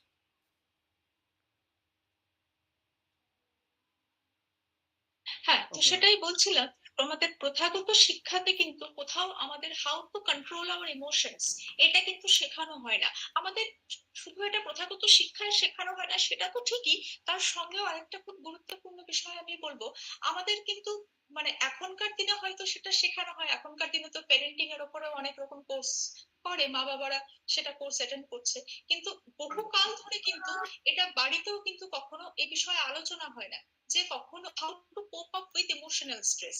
তো এই বিষয়গুলো না স্কুলে না বাড়িতে, এবারে ছেলেমেয়েরা হঠাৎ করে যখন বড় হয়ে কোনো একটা বাস্তবিক সমস্যার সঙ্গে তারা মানে তাদের ক্লাশ হচ্ছে, they are not able to cope up. So this is one of the very basic problem. তো এই কোটটা আমি আপনাদেরকে দেখাচ্ছি, it's a very interesting quote এবং আমার এটা খুব ভালো লেগেছে, এটা র্যালফ ওয়ালডো এমারসনের কোটটা। The purpose of life is not to be happy, it is to be useful, to be honorable, to be compassionate. সহানুভূতিটা থাকা খুব দরকার আমাদের প্রত্যেকের মধ্যে। To have it make some difference that you have lived, মানে আমি জীবন যাপন করছি শুধুমাত্র তো খাবো বাঁচবো সেটার জন্য না, বাট সো দ্যাট আমার কাজের দ্বারা I can make some difference in the society, which is very important. তারপরে একটা কোট আমি দিয়েছি, life is not merely being alive but being well. শুধুমাত্র যে বেঁচে থাকবো সেটা না, বাট ভালো থাকবো। Life is not about waiting for the storm to pass but learning to dance in the rain. ঠিক আছে, যে ঝড় কেটে যাবে তারপরে আমি আমার জীবনে যে সমস্ত চ্যালেঞ্জেস আছে সবকিছু না, সেটা কিন্তু বলছে না, বলছে যে তুমি সেই ঝড়ের মধ্যেই তুমি কিভাবে ঝড়টাকে কাটিয়ে তুমি how will you dance in the rain and how will you cope up to fight against the storm, that is what life will teach you. তো এই তো এবারে আসি হেলথের বিষয়। হেলথের কথা যখন আমরা বলবো তখন একটা জিনিস, এই আজকের যে এই ওয়েবিনারের যে টপিকটা কম্প্রিহেন্সিভ হেলথ অ্যান্ড ওয়েলবিং, এবং বলা হচ্ছে এই কম্প্রিহেন্সিভ হেলথ বলতে এই স্বাস্থ্য এবং সুস্থতা যেটাই বলা হোক না কেন, this is a global property. এবং মণিকান্ত অলরেডি আমার আগে এটা বলেছে, এটা আলোচনা করেছে যে এটাকে কেন গ্লোবাল প্রপার্টি বলা হচ্ছে। আমি তার সঙ্গে একটা দুটো লাইন শুধু অ্যাড করছি যে এটাকে গ্লোবাল প্রপার্টি এই জন্য বলা হচ্ছে কারণ এটা কারো ব্যক্তিগত সম্পত্তি নয়। স্বাস্থ্যটাও কিন্তু কারো ব্যক্তিগত সম্পত্তি নয় যে শুধুমাত্র একটা শ্রেণীর লোক they will have access to help but other people will not have access to help, এমনটা কিন্তু নয়। ওয়েলবিং এর ক্ষেত্রেও তেমনি, যে একটা শ্রেণীর লোক ওদের অধিকার আছে খুব ভালো থাকার, কিন্তু বাকিদের অধিকার নেই, এটা কিন্তু নয়। So everybody has a right to good health and to live happily. So এই জন্য এটাকে গ্লোবাল প্রপার্টি বলা হচ্ছে। ঠিক যেমন atmosphere is a global property, human rights also it can be, we all have human rights. Similarly এই হেলথের ক্ষেত্রেও এই জন্য দেখবেন এখন অনেক এবং সরকার থেকে এখন কিন্তু ইন্স্যুরেন্স তো সবার জন্য করা হয়েছে, হেলথ ইন্স্যুরেন্স। এগুলো কেন করা হচ্ছে? Just because everybody has, so that everybody can have access to health or this kind of basic facilities, যেটা আমাদের দৈনন্দিন জীবনে ভীষণ প্রয়োজন। কারণ এটা এই জন্য করা হচ্ছে কারণ যে কোনো রোগ কিন্তু কোনো বর্ডার মানে না, ঠিক আছে? Diseases doesn't recognize any border. যেমন আপনারা তো, আমরা সবাই জানি যে কোভিড-19 যখন স্প্রেড করেছিল, কোভিড-19 একটা ছোট্ট জায়গা থেকে স্প্রেড করেছিল, but it impacted people world wide, ঠিক আছে? তো ঠিক সেরকম ভাবেই রোগ যেরকম কোনো বর্ডার মানে না, ঠিক তেমনি স্বাস্থ্যের যে পরিষেবা সেটাও কিন্তু it should not be limited to a particular group of people or to a particular territory of people, rather it should spread to all people. তো এবারে হেলথের যখন আমরা ডেফিনেশনে আসছি, তখন একটা কথা বলি যে একটা সময় ছিল যখন হেলথ বলতে বোঝানো হতো যে presence or absence of disease, আচ্ছা রোগ মুক্ত, তোমার কোনো রোগ নেই তো, তাহলে ঠিক আছে, তাহলে ইউ আর হেলথি। কিন্তু এখন ওয়ার্ল্ড হেলথ অর্গানাইজেশনের যে ডেফিনেশনস গুলো, সেই ডেফিনেশনে আমরা দেখি যে এটা কিন্তু শুধুমাত্র যে ফিজিক্যাল মেন্টাল, মানে শুধুমাত্র যে রোগ মুক্ত জীবন সেটা কিন্তু নয়, তার সঙ্গে অনেক কিছু ইনক্লুডেড আছে। It is a state of complete mental, physical and social wellbeing, ঠিক আছে? এবং কিভাবে আমরা সেটার দিকে এগোতে পারবো, কিভাবে আমরা ফিজিক্যাল হেলথ, মেন্টাল হেলথ বা মেন্টাল ওয়েলনেস বা সোশ্যাল ওয়েলবিং আমরা পৌঁছাতে পারবো, আমি খুব ছোট্ট করে একটুখানি আলোচনা করবো সেই বিষয়ে। তার আগে বলি, বেশিরভাগ লোকের ক্ষেত্রেই স্বাস্থ্যটা কি, what is health? Health is being free from symptoms of disease. আচ্ছা আমার কোনো সিমটম নেই তো, আমি অ্যাসিম্পটোমেটিক আছে, তাহলে আমার কোনো সমস্যা হয়নি, ঠিক আছে, এবং আমি ঠিকঠাক আছি, আমার কোনো জ্বালা যন্ত্রণা কিছুই নেই, ঠিক আছে। এটা একটা মানুষের কমন ধারণা। আরেকটা হচ্ছে আমি খুব সক্রিয়, আমি খুব অ্যাক্টিভ আছি এবং আমি যা চাই তা করতে পারছি, তার মানে হচ্ছে আমি সুস্থ, ঠিক আছে। এটা আরেকটা হচ্ছে ধারণা। আরেকটা হচ্ছে বিং ইন গুড স্পিরিটস, ঠিক আছে, খুব ভালো মেজাজে সবসময় আছি আমি, তার মানে আই এম ফাইন। তো এই কিছু ধারণা কিন্তু, এটাই কিন্তু খুব সীমিত ধারণা লোকের, ঠিক আছে। তার আগে আমি তারপরে আমি বলি একটা কথা, যে আমরা যখন হেলথের বিষয়ে বলছি, দুটো কম্পোনেন্টস আছে, one is objective component and other is the subjective component. তো আমরা যখন ডিসাইড করি যে একটা লোক সুস্থ কিনা বা একটা লোকের স্বাস্থ্যটা কিরকম, in that case there are two major components by which we determine whether a person is actually healthy or not. One is the objective component. Now objective component is mainly measurable component, যেটা measure করা যায়, quantifiable component, যেটা কিন্তু যেটা সংখ্যায় measure করা যায়। যেমন ধরো কারোর কোনো বিপি লো হচ্ছে, সেই ক্ষেত্রে আমরা আমাদের বিভিন্ন রকম মেডিকেল টেস্ট আছে, accordingly we can find out what is the cause of that low blood pressure or high blood pressure. Similarly কারো হার্ট রেটে সমস্যা হচ্ছে, রেসপিরেটরি প্রবলেম হচ্ছে, বা বডি টেম্পারেচারে কোনো ফ্লাকচুয়েশন এসছে, আমরা কিন্তু সেগুলো অবজেক্টিভলি মেজার করতে পারি। There are different clinical tests available which can give us a satisfactory report and let us know what problems do each of us have. So a medical diagnostics কিন্তু আমাদেরকে objective data provide করে। Now coming to the subjective components, আমরা যখন আচ্ছা তার আগে আরেকটা কথা বলি, এই অবজেক্টিভ কম্পোনেন্ট এমনটা কিন্তু নয় যে শুধু শারীরিক ভাবে আমি যদি অসুস্থ হই তাহলেই শুধু এই অবজেক্টিভ কম্পোনেন্টটা কাজে দেবে, না, মেন্টাল হেলথের ক্ষেত্রেও কিন্তু এখন সেটা কিন্তু আছে। সাপোজ আমি মানসিক ভাবে যদি একজন কেউ অসুস্থ হয়, তাহলে কিন্তু সাইকোমেট্রিক টেস্টস আর দেয়ার, যেটা দিয়ে কিন্তু ডিটারমিন করা যায় যে কারো মানসিক ভারসাম্য কি নষ্ট হয়ে গেছে না কোন লেভেলে আছে, সেই লেভেলটা কিন্তু অবজেক্টিভলি মেজার করা যায়। সুতরাং এমনটা কিন্তু নয় যে অবজেক্টিভ কম্পোনেন্টে শুধুমাত্র ফিজিক্যাল হেলথ ইস্যুস গুলোকেই ক্যালকুলেট করা যায়, এমনটা কিন্তু নয়। আদারওয়াইজ মেন্টাল হেলথ ইস্যুস গুলোকেও কিন্তু কোয়ান্টিফাই করা যায়। কেন আমি একটা ইনস্ট্যান্স বলছি, আমাদের এখানে আইআইটিতে যখন প্রথম স্টুডেন্টসরা অ্যাডমিশন নেয়, মানে বিটেক স্টুডেন্টসরা ফার্স্ট ইয়ার আর কি, জাস্ট স্কুল পাশ করেই তো তারা আসে, তখন কিন্তু প্রত্যেকটা ছেলে মেয়েদের এই সাইকোমেট্রিক টেস্ট করানো হয়। আমাদের এখানে নিজস্ব কাউন্সিলর আছে, সবই আছে। তো আমাদের সাইকোমেট্রিক টেস্ট করানোর পরে কিন্তু প্রত্যেকটা স্টুডেন্টকে লেভেল দেখা হয়, যাদের খুব মানে কোনো সমস্যা নেই, মোটামুটি লেভেলের ইয়েতে আছে, মানে অপটিমাম লেভেল থেকে বেশি আছে, তাদের তো ঠিক আছে। বাট যাদের অপটিমাম লেভেল থেকে কম আছে তাদের কিন্তু কি করা হয়, নানা রকম মেজার্স নেওয়া হয়। এর মধ্যে একটা খুব ইন্টারেস্টিং মেজার হচ্ছে ওদেরকে একটা করে বডি অ্যাসাইন করা হয়। বডি অ্যাসাইনমেন্ট এটা পরে না হয় আমরা আলোচনা করবো। So this is again very interesting, যাতে করে স্টুডেন্টরা একাকিত্ব বোধ না করে, লোনলি ফিল না করে। হ্যাঁ, সো বিভিন্ন রকম মেজার্স অ্যাডপ্ট করা হয়। তো যাই হোক, এগুলো সব ক্লাস চলাকালীন শুরু হওয়ার আগে। তো এগুলো হচ্ছে অবজেক্টিভ কম্পোনেন্টস, যেটার দ্বারা আমরা ডিটারমিন করতে পারি যে আমি পুরোপুরি ঠিক আছি না পুরোপুরি ঠিক নেই, physically as well as mentally. Similarly আমি যখন সাবজেক্টিভ কম্পোনেন্টস এর কথা বলছি, সাবজেক্টিভ কম্পোনেন্টস এও কিন্তু নানা রকম ফিজিক্যাল হেলথের ব্যাপারগুলো কিন্তু আসে, কারণ subjective components of health and wellbeing also refer to aspects that are based on personal perceptions, feelings, individual experiences. For example, physical fitness, strength, আমার স্ট্রেংথ, বা আমার ফ্লেক্সিবিলিটি, আমি কতটা ফ্লেক্সিবলি মুভ করতে পারছি, ঠিক আছে, এগুলো কিন্তু টোটালি অবজেক্টিভ নয়, এগুলো কিন্তু এগুলোর মধ্যে কিন্তু অনেকটাই সাবজেক্টিভ কম্পোনেন্ট অ্যাটাচড আছে, ঠিক আছে। তো এইগুলো নানা রকম বিষয় আমরা সাবজেক্টিভ কম্পোনেন্টে দেখি, কিন্তু মূলত সাবজেক্টিভ কম্পোনেন্টটা হচ্ছে যেখানে আমি ক্যালকুলেট করতে পারি না এক্স্যাক্টলি, ঠিক আছে, ইন কোয়ান্টিফাইবল টার্মস, যেখানে কোয়ালিটি অফ লাইফটাকে ক্যালকুলেট করা হয়। আমি কতটা ভালো আছি, কতটা সুস্থ আছি, সেটার কোনো এক্সাক্ট মেজারমেন্ট হয় না। সেই সাবজেক্টিভ কম্পোনেন্ট গুলো হচ্ছে ফিজিক্যাল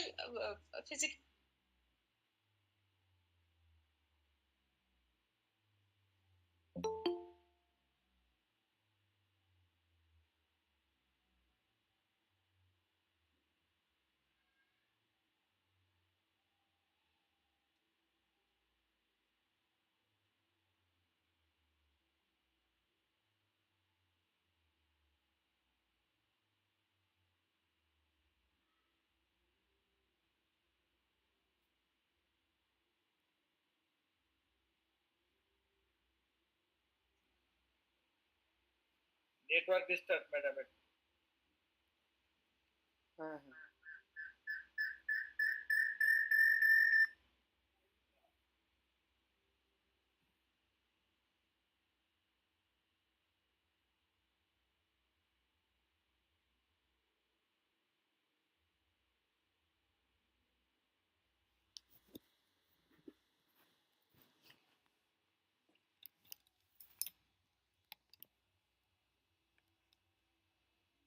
এখন ঠিক আছে? হ্যাঁ এবার শোনা যাচ্ছে ম্যাডাম। এটা অটোমেটিক মিউট হয়ে গেছে, এটা কিভাবে হয়েছে সে আমিও বুঝতে পারছি না। আচ্ছা আচ্ছা আচ্ছা, হ্যাঁ,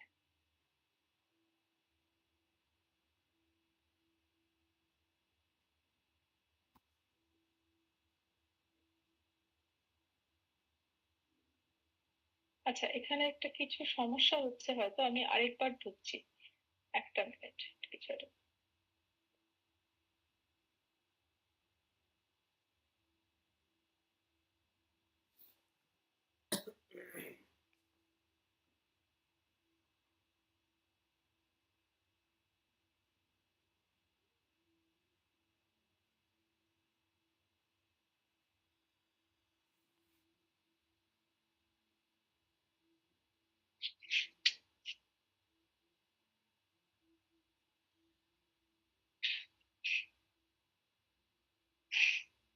ঠিক আছে, এখন শোনা যাচ্ছে?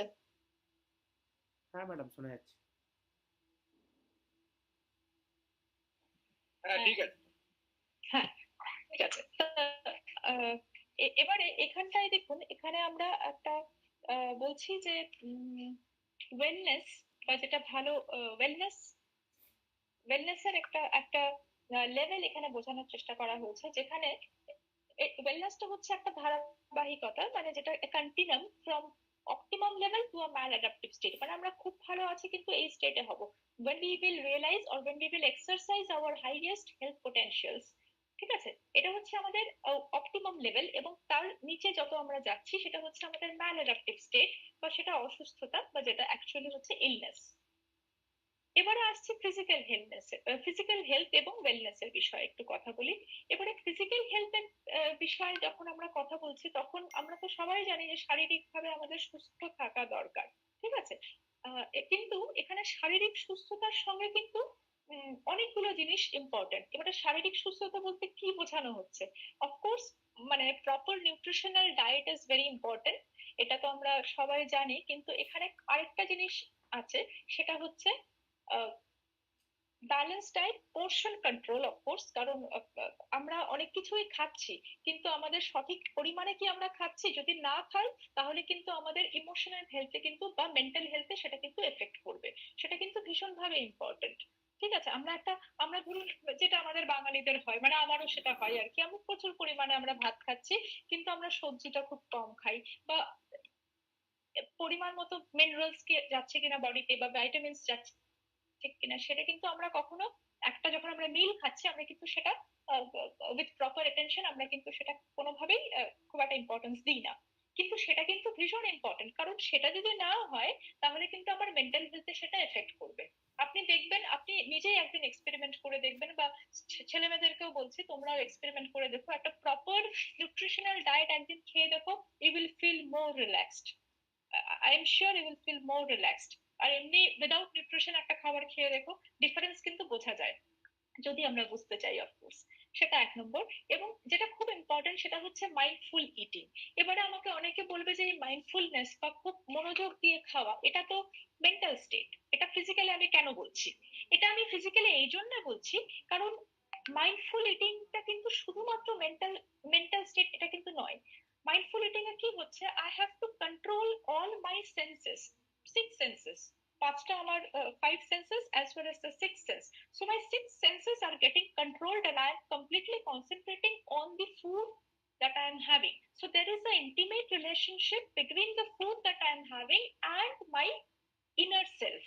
তো আমার ইনার সেলফ আর ফুডের মধ্যে যে একটা ইন্টিমেট রিলেশনশিপ, এটা হচ্ছে মেন্টাল। কিন্তু আমি যে আমার পুরো পাঁচটা সেন্স অর্গানসকে যে আমি কনসেন্ট্রেট করেছি, সেটা কিন্তু of course the senses are of course physical elements. তো সেখানে কিন্তু এই জন্য এটাকে ফিজিক্যাল হেলথের আন্ডারে রাখা হয়েছে। So practicing mindfulness is very important. আমি যে খাবারটা খাচ্ছি সেটা আমি অ্যাকচুয়ালি ফিল করে বা খাচ্ছি কিনা সেটা কিন্তু ভীষণ ইম্পর্টেন্ট। না হলে কিন্তু সেই নিউট্রিশনও বলা হয়, মানে আয়ুর্বেদাতে বলা হয় যে সেই নিউট্রিশনটা কিন্তু তোমার বডিতে পুরোপুরি যাচ্ছে না, তখনই যাবে তুমি যদি সেটাকে খুব মাইন্ডফুলি খাও। So mindful eating is one of the very important aspects in eating and in proper nutrition and in having a balance diet.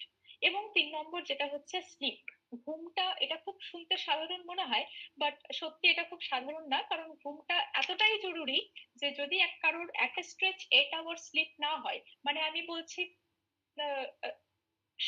16 থেকে মোটামুটি 30 বছর অব্দি এই ফেজে যদি কারোর 8 ঘন্টা ঘুম না হয় একটা স্ট্রেচ, তাহলে কিন্তু তার মেন্টাল হেলথে প্রবলেম দেখা দেবে। তো একটার সঙ্গে একটা কিন্তু ভীষণ interrelated, you can't segregate or disintegrate the two. সুতরাং ফিজিক্যাল হেলথটা কিন্তু ভীষণ ইম্পর্টেন্ট। আমি তো আমাদের এইখানে আমাদের তো রেসিডেন্সিয়াল ইনস্টিটিউট, তো ওদের তো অসাধারণ কিছু নিয়ম আছে, ঠিক আছে? ছেলেমেয়েরা পড়তে বসে রাত্রি 11টার সময়, ওদের সকাল কখন হয় ওরা মনে হয় সকাল কখনো দেখেইনি। তো খুব অদ্ভুত অদ্ভুত ব্যাপার আছে, ছেলে মেয়েদের প্র্যাকটিস গুলো ভীষণ অদ্ভুত অদ্ভুত।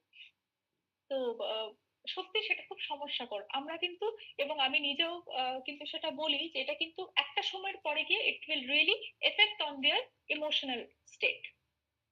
আরেকটা হচ্ছে হেলদি লাইফস্টাইল চয়েসেস। সেই চয়েসটা কিন্তু আমাকে নিতে হবে, আমি এখন কি actually what I want to have, what I want to, আমি কি খেতে চাইছি, আমি কি পড়তে চাইছি, এগুলো কিন্তু সমস্ত ফিজিক্যাল হেলথের সঙ্গে খুব ভীষণভাবে জড়িয়ে আছে। তো healthy lifestyle choices is also one of the important thing, as well as hygiene. আমি হাইজিনটা এখানে লিখিনি, বাট স্বাস্থ্যকর অভ্যেসগুলো কিন্তু ভীষণভাবে important. Next coming to the mental health and wellness, যেটা ছাড়া কিন্তু কিছুই হয় না। Mental health is very important. আর আমার আগের স্পিকার মণিকান্ত তো খুব সুন্দরভাবে সেটার ব্যাখ্যা দিয়েছে যে মেন্টাল হেলথটা কেন এতটা প্রয়োজন। কারণ উইদাউট মেন্টাল হেলথ কিন্তু আহ, আহ, মানে কিছুই, কোনোটাই সম্ভব না।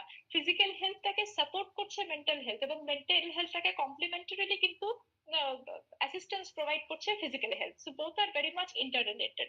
সো আমরা যখন মেন্টাল হেলথ বা ওয়েলনেস এর কথা বলছি, mental health actually refers to an individual's emotional and the psychological state. So it is all about having a positive mindset, how you can manage the stress effectively. Stress management is one of the important issues here, and how you were able to cope up with challenges. নানা রকম challenges আমাদের জীবনে আসছে, সেগুলোকে কিভাবে cope up করছি, সেই সবটা মিলিয়ে কিন্তু মেন্টাল হেলথ। তো এখানে প্রথমে দেখুন কিছু পয়েন্টস আমি লিখেছি। মেন্টাল হেলথ, তুমি মানে একজন মেন্টালি হেলদি তখনই বোঝাবে যখন one is not at war with himself, মানে আমার ভেতরে কোনো ইন্টারনাল কনফ্লিক্ট, কোনো দ্বন্দ্ব নেই। ঠিক আছে, আমরা কিন্তু বেশিরভাগ সময় আমরা বাইরে হয়তো খুব একটা মানে বাইরে থেকে আমাদেরকে দেখলে কেউ বুঝতে পারবে না, কিন্তু ভেতরে আমরা কিন্তু মানে আমাদের মধ্যে ভীষণ ভাবে মানে there are lot many things happening within ourselves and we are not sure about how to solve them or how to cope up with the internal conflicts that one is experiencing. তো যদি সত্যি সেটা হয় তাহলে কিন্তু one is not mentally healthy। ঠিক আছে, আরেকটা হচ্ছে যে মেন্টাল হেলথ তখনই হবে one who can accept criticism. Manikant বলছিল খুব সুন্দরভাবে অনেক রকম রিয়েল লাইফ এক্সাম্পল দিয়ে যে আমরা কিন্তু ক্রিটিসিজম অনেক বন্ধুদের মধ্যে হয় না যে একজন ভালো বললো একজন খারাপ বললো, তো আমরা কিন্তু খারাপটা কখনো শুনি, কিন্তু আমাদের কিন্তু খারাপটা শুনতে খুব একটা ভালো লাগে না। এবারে ব্যাপারটা হচ্ছে খারাপটা শুনতে ভালো লাগে না ঠিক আছে, বাট কনস্ট্রাকটিভ ক্রিটিসিজমটাও কিন্তু ভীষণ ওয়েলকামিং। ঠিক আছে, ডিস্ট্রাকটিভ ক্রিটিসিজম অফকোর্স কখনোই ওয়েলকামিং হয় না, বাট যদি ক্রিটিসিজমটা কনস্ট্রাকটিভলি দেওয়া হয় তাহলে কিন্তু সেটা সত্যিই ওয়েলকামিং। আরেকটা হচ্ছে not getting upset easily. Self esteem, self এস্টিমটা ভীষণ ইম্পর্টেন্ট, কারণ আমি অনেক সময় অনেক লোককে দেখেছি যে আমার পরিচিতর মধ্যেও বলছে যে অমুক আমাকে এটা বললো, আমার প্রেস্টিজটা ভীষণ ডাউন হয়ে গেল, এরম এরম ব্যাপার। তো আমি তখন তাকে জিজ্ঞাসা করি যে আচ্ছা তোমার প্রেস্টিজটা কি এতই ঠুনকো, মানে is it like a glass, এটা ইজ ইট সো ব্রিটল যে কেউ একটা কিছু দিলেই তোমার এটা ভেঙে যায়? হ্যাঁ, এত এত হালকা কি? তো এটা আমাদের প্রত্যেককে বুঝতে হবে যে সত্যি আমাদের সেলফ এস্টিমটা কিন্তু is not meant for very ordinary people. এখানে আমরা যারাই আছে একাডেমিয়াতে ছাত্রছাত্রীরা আছে, টিচার্সরা আছে, তো আমরা কিন্তু সবাই একটা পড়াশোনার জগতের সঙ্গে জুড়ে আছি। সুতরাং আমাদের সেলফ এস্টিমটা কিন্তু আমাদের সেই জায়গায় নিয়ে যেতে হবে যেখানে যে কেউ মানে কিছু একটা বললেই যে আমাদের সেই সেলফ এস্টিমটা ভেঙে যাবে, সেরকমটা যেন না হয়। তো সেই লেভেলে মেন্টাল হেলথটাকে এবং আমাদের যে মেন্টাল রেজিলিয়েন্সকে rather we have to take it to that level. That is very important. Next হচ্ছে search for identity. At least আমাদেরকে জানতে হবে যে আমি who am I and what am I meant for. এটা খুব ইম্পর্টেন্ট কোয়েশ্চেন। আমি আমাদের এখানে তো কত ছেলে মেয়ে খুব ব্রিলিয়ান্ট ছেলে মেয়ে যেই পাশ করে এসে ঢুকছে, আমি তাদেরকে জিজ্ঞেস যখন করি যে আচ্ছা তুমি কি করতে চাও, জানি না, মানে ওদের উদ্দেশ্যটাই ছিল যে আমি যেই ক্লিয়ার করবো আইআইটি তে ঢুকবো, একটা আইআইটি তে ভালো পেয়ে গেছে, আফটার দ্যাট কি করবো they have no idea, they are blank. এরকম প্রচুর ছেলে মেয়ে আছে, এবং কি হচ্ছে তারপরে কিন্তু ওদের কোনো অ্যাম্বিশন নেই। কিন্তু আমি বলি তোমাদের ঢোকা অব্দি অ্যাম্বিশন ছিল, ঢোকার পরে অ্যাম্বিশন নেই, কিন্তু এটা উল্টো হওয়া উচিত, মানে ঢোকার পর থেকে কিন্তু অ্যাম্বিশনটা স্টার্ট হওয়া উচিত। তো যাই হোক, because they have never thought about this questions যে আমাকে নিজের বিষয়েও এই আইডেন্টিটি সার্চটাও যে একটা একটা একটা ব্যাপার সেটা যে করতে হয়, এটা কিন্তু কখনো তাদেরকে না পরিবার থেকে বলা হয়েছে না স্কুল কলেজে বলা হয়। তো এটাই ভীষণ আনফর্চুনেট ব্যাপার। আরেকটা হচ্ছে knows himself his needs problems and goals, এটা খুব মানে খুবই রেলেভেন্ট। সেলফ কন্ট্রোল, মানে যার মধ্যে সেই কন্ট্রোলিং পাওয়ার আছে। কন্ট্রোলিং পাওয়ার কিভাবে? Controlling of the six sense organs, that is very important. ঠিক আছে, balances rationality and emotions, faces problem, tries to cope the stress. এগুলো তো সবই আমি একটু তাড়াতাড়ি যাচ্ছি, সেগুলো খুবই ইম্পর্টেন্ট। এবং এই ব্যালেন্সিংটার জন্য একটা খুব সুন্দর একটা ফর্মুলা আছে, ন্যাশনাল মেন্টাল হেলথ অ্যাসোসিয়েশন থেকে বলা হচ্ছে যে আপনি যত ব্যস্তই হোক না কেন 4 ঘন্টা কিন্তু আপনাকে সোশ্যালাইজিং এ ইনভলভ করতে হবে। সেই 4 ঘন্টা সোশ্যালাইজিং মানে কি, সেখানে কিন্তু মানে you have to spend 4 hours with your friends, with your family, with your colleagues. So this is very important, যেটা আমরা অনেকেই হয়তো করি না, but this is actually very important and it's very appreciated also. তো আমাদের বেশিরভাগদের মনের মধ্যে বেশিরভাগ সমস্যাগুলো, মানসিক সমস্যাগুলো তৈরি হয় একটা জায়গা থেকে। এটা একটা টম এন্ড জেরির সিন দেখলে সবাই বুঝতে পারবে যে আমাদের প্রত্যেকের মধ্যে একটা এঞ্জেল থাকে, একটা ডেভিল থাকে। ঠিক আছে, এঞ্জেল আমাদেরকে বলে যে হ্যাঁ হ্যাঁ এই কাজটা করো, খুব ভালো করে কাজটা করতে পারবে, তুমি করো। কিন্তু আমাদের ডেভিলটা কিন্তু ইটস মাচ মোর স্ট্রঙ্গার। ডেভিলটা বলে না এটা করে কোনো লাভ নেই। So devil is a selfish thing.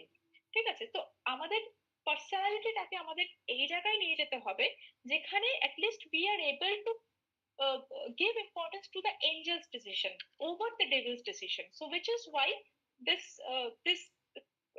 conflict between the evil and angel and the devil should not happen in our life. That is very important. কারণ বেশিরভাগ সময় কি হয় যে সব ছেলে মেয়েরা খুব একটা ভালো পথ বেছে নেয় না জীবনে, তাদের ক্ষেত্রে দেখা গেছে তারা কিন্তু এই ডেভিলস চয়েসটাকেই অ্যাডপ্ট করে, কারণ ওটা বেশি সেলফিশ, ওটা বেশি লুক্রেটিভ থাকে, ঠিক আছে, কিন্তু এঞ্জেলস চয়েসটা খুব স্ট্রং থাকে না। তো it is all about how you control your emotions and how you act according to the changing situations. এবারে আসি মেন্টাল ওয়েলবিং এর বিষয়। মেন্টাল ওয়েলবিং এর ক্ষেত্রে আমি একটা কথা বলি যে এটা অফকোর্স এটা বলাই আছে, it's a positive state of mind. Psychological and emotional হেলথটাকে ব্যালেন্স করার জন্য mental wellbeing is very much important and it enables a person to function cognitively. কগনিশনটাকে, আমাদের হিউম্যান কগনিশনটাকে, হিউম্যান ইন্টেলেক্টটাকে কিন্তু আরো বেশি productive as well as fulfilling করে তোলে। এখানে এই স্লাইডটাতে আপনারা দেখতে পাবেন একটা স্ট্রেস পারফরমেন্সের স্লাইড দেয়া আছে, যেখানে বলা হচ্ছে যে আমাদের পারফরমেন্স লেভেল যখন 0 থাকে তখন কিন্তু আমরা আনকনসিয়াস থাকি, বা তার থেকে একটু উঁচুতে হালকা conscious, coma state, light sleep, এবং অপটিমাম লেভেল স্ট্রেস আমাদের এইটা কিন্তু যেখানে আমাদের ম্যাক্সিমাম পারফরমেন্স এফিসিয়েন্সি থাকে। আবার যখন সেই পারফরমেন্সটা সাংঘাতিকভাবে বেড়ে যায় তখন আমরা কিন্তু বি আর ওভারলি স্ট্রেসড, ঠিক আছে, এবং তার ফলে কি হয়, উই আর সামটাইমস ডিসঅর্গানাইজড। তো আমাদের দেখতে হবে আমরা যেন সেই আনকনসিয়াস স্টেটেও চলে না যাই এবং সেই ডিসঅর্গানাইজড স্টেটেও না চলে যাই ওভার স্ট্রেসের কারণে। So we should always try to maintain that optimum level so that our mental functioning goes on in a very healthy way. আচ্ছা, এবার আসি কিছু মিথ, কিছু ভুল ধারণা আছে মেন্টাল হেলথ সম্পর্কে, মানে মানসিক ভাবে কারোর স্বাস্থ্য ঠিক নেই সেটার সম্পর্কে কিছু ভুল ধারণা আছে আমাদের সমাজে, সেগুলো নিয়ে একটুখানি দু চারটে কথা বলছি। একটা হচ্ছে আমাদের মধ্যে এটা অনেকের মধ্যে এটা আছে, mental illness is caused by evil spirit or supernatural power. ঠিক আছে, সুপারন্যাচুরাল কিছু এসে আমার মাথার মধ্যে ভর করেছে, সেই জন্য আমি এরকম হচ্ছে, আমার মানসিক ভারসাম্য নষ্ট হয়ে গেছে, এটা অনেক রকম ধারণা আছে। মেন্টাল ইলনেস আর আনট্রিটেবল, মানে মানসিক সমস্যা হলে এটা ট্রিট করা যায় না, এটা কিন্তু একটা ভুল ধারণা। Lack of will power causes mental illness. Mental illness কেন হচ্ছে না, কোনো ইচ্ছে শক্তি নেই সেই জন্য, ঠিক আছে। Marriage can cure mental illness. কেউ মানসিক ভাবে তার ভারসাম্য হারিয়ে গেছে, ঠিক আছে, তার বিয়ে হয়ে গেলে সব ঠিক হয়ে যাবে, এটাও কিন্তু একটা ভুল ধারণা। আচ্ছা, mentally ill patients belong to hospitals, ঠিক আছে। Mental health problems are only seen in illiterate poor people, যারা অর্থনৈতিকভাবে অতটা সক্ষম নয় তাদের মধ্যে মানসিক এইগুলো প্রবলেমগুলো দেখা যায়, এটাও একটা myth. People with mental illness can never be productive or do normal work like normal people. এটা খুব ভুল কথা যে যারা মেন্টাল ইলনেস যাদের মধ্যে আছে তারা কখনো প্রোডাক্টিভ হতে পারে না। দেখা গেছে যে যারা সব থেকে বেশি প্রোডাক্টিভ তাদের মধ্যে কিন্তু মেন্টাল ইলনেসের প্রবণতা বেশি, ঠিক আছে। তো এটা সম্পূর্ণ একটা মিথ, প্রত্যেকটাই মিথ এখানে। Mental illness is unlike physical illness. The illness is all really in person's head. Mentally ill people have weak characters since they cannot cope up with the world or with the rest of the world. Once a psychotic patient, always a psychotic patient. Children don't suffer from psychotic illnesses. এটা তো সব থেকে ভুল, কারণ বাচ্চারা সব থেকে বেশি এরকম সমস্যায়, মানসিক সমস্যায় ভোগে, ঠিক আছে। Mental health disorders are a result of bad parenting, ঠিক আছে। মেন্টাল ইলনেসেস আর কন্টাজিয়াস, মানে ছোঁয়াচে, মানে এটাও খুবই ভুল। Attempting suicide is a sign of cowardice. Of course it's a sign of cowardice, but এটাও ঠিক যে এমন একটা পরিস্থিতিতে মানুষ সেই কাজগুলো করে যখন তার কোনো ডেফিনেশন দেওয়ার জায়গা থাকে না। তো এবারে আসি, there are many causes of mental health disorders. ধরুন কারোর কোনো সমস্যা হচ্ছে, মানসিক ভাবে সমস্যা হচ্ছে, সেগুলোর কিন্তু অনেক কারণ থাকতে পারে, এবং বিশ্বাস করুন সেই কারণগুলো কিন্তু অনেক সময় আমরা নিজেরাই বুঝতে পারবো না যে আমাদের মধ্যে সেই, আমরাও কিন্তু সেটার শিকার হয়ে আছি। We also have that mental health disorders, ঠিক আছে।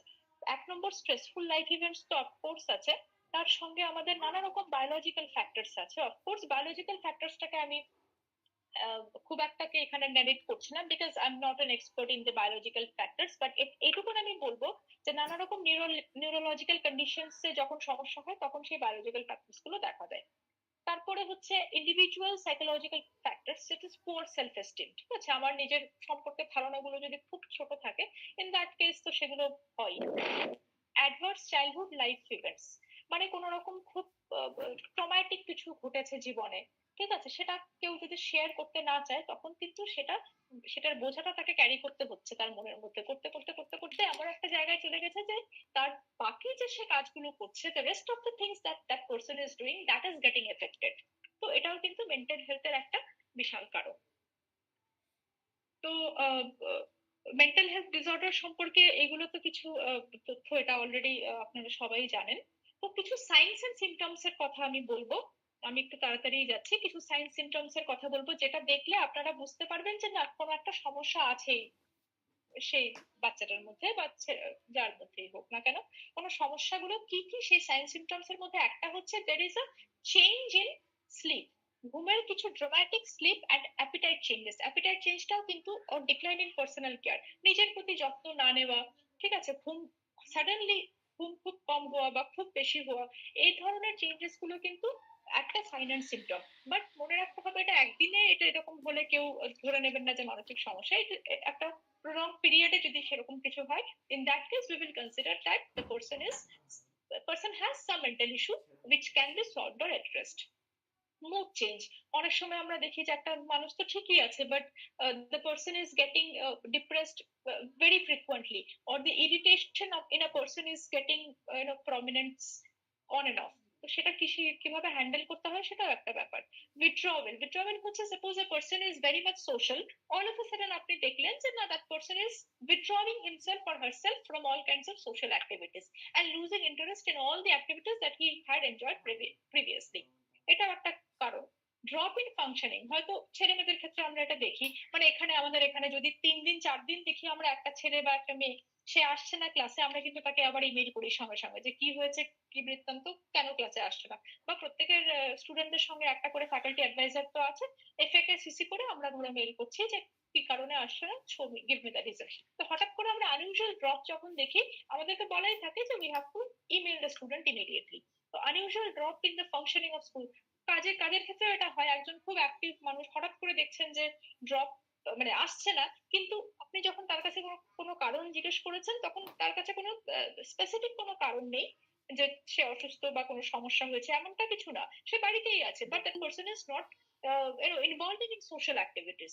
তো সেটাও কিন্তু একটা সাইন যে সে কিন্তু তার কোনো একটা সমস্যা হচ্ছে বা সে কিছু একটা কষ্ট পাচ্ছে বা something is there which is not normal. Problem thinking, সেটা তো অবশ্যই। ইনক্রিজড সেন্সিটিভিটি, তার সেন্সিটিভিটিটা সাংঘাতিক বেড়ে গেছে, হয়তো মানে সে এমন হতে পারে যে সে খুব ভালো ঝাল খেতে ভালোবাসে, হঠাৎ করে তার সব জিনিসে খুব ঝাল লাগছে, হঠাৎ করে তার মানে কোনো জিনিস ছুলেই খুব ধার মনে হচ্ছে। তো এই সেন্সিটিভিটিটা, the sensations to certain stimulations have increased over time, so this may another be reason for his mental health. Loss of initiative or desire to participate in any activity, এটা তো আমি আগেই বলেছি। ফিলিং ডিসকানেক্টেড, সে সবসময় নিজেকে disconnected feel করছে তার পারিপার্শ্বিক পরিবেশের সঙ্গে, ঠিক আছে, তার সবসময় মনে হচ্ছে সে একটু আলাদা আলাদা। তো এই ধরনের সাইন্স গুলো আমরা নানাভাবেই মানে বেশিরভাগ সময় আমরা নোটিস করে থাকি আমাদের কাছে লোকেদের সঙ্গে, but we don't give any importance. তো এটা কিন্তু খুবই ইম্পর্টেন্ট জিনিস। তারপরে হচ্ছে nervousness, unusual behavior, changes in school or work. তো এগুলো হচ্ছে নানা রকম সাইন্স এন্ড সিমটমস। এবার একটা কথা বলি, মেন্টাল ডিসঅর্ডার গুলো কেন হচ্ছে।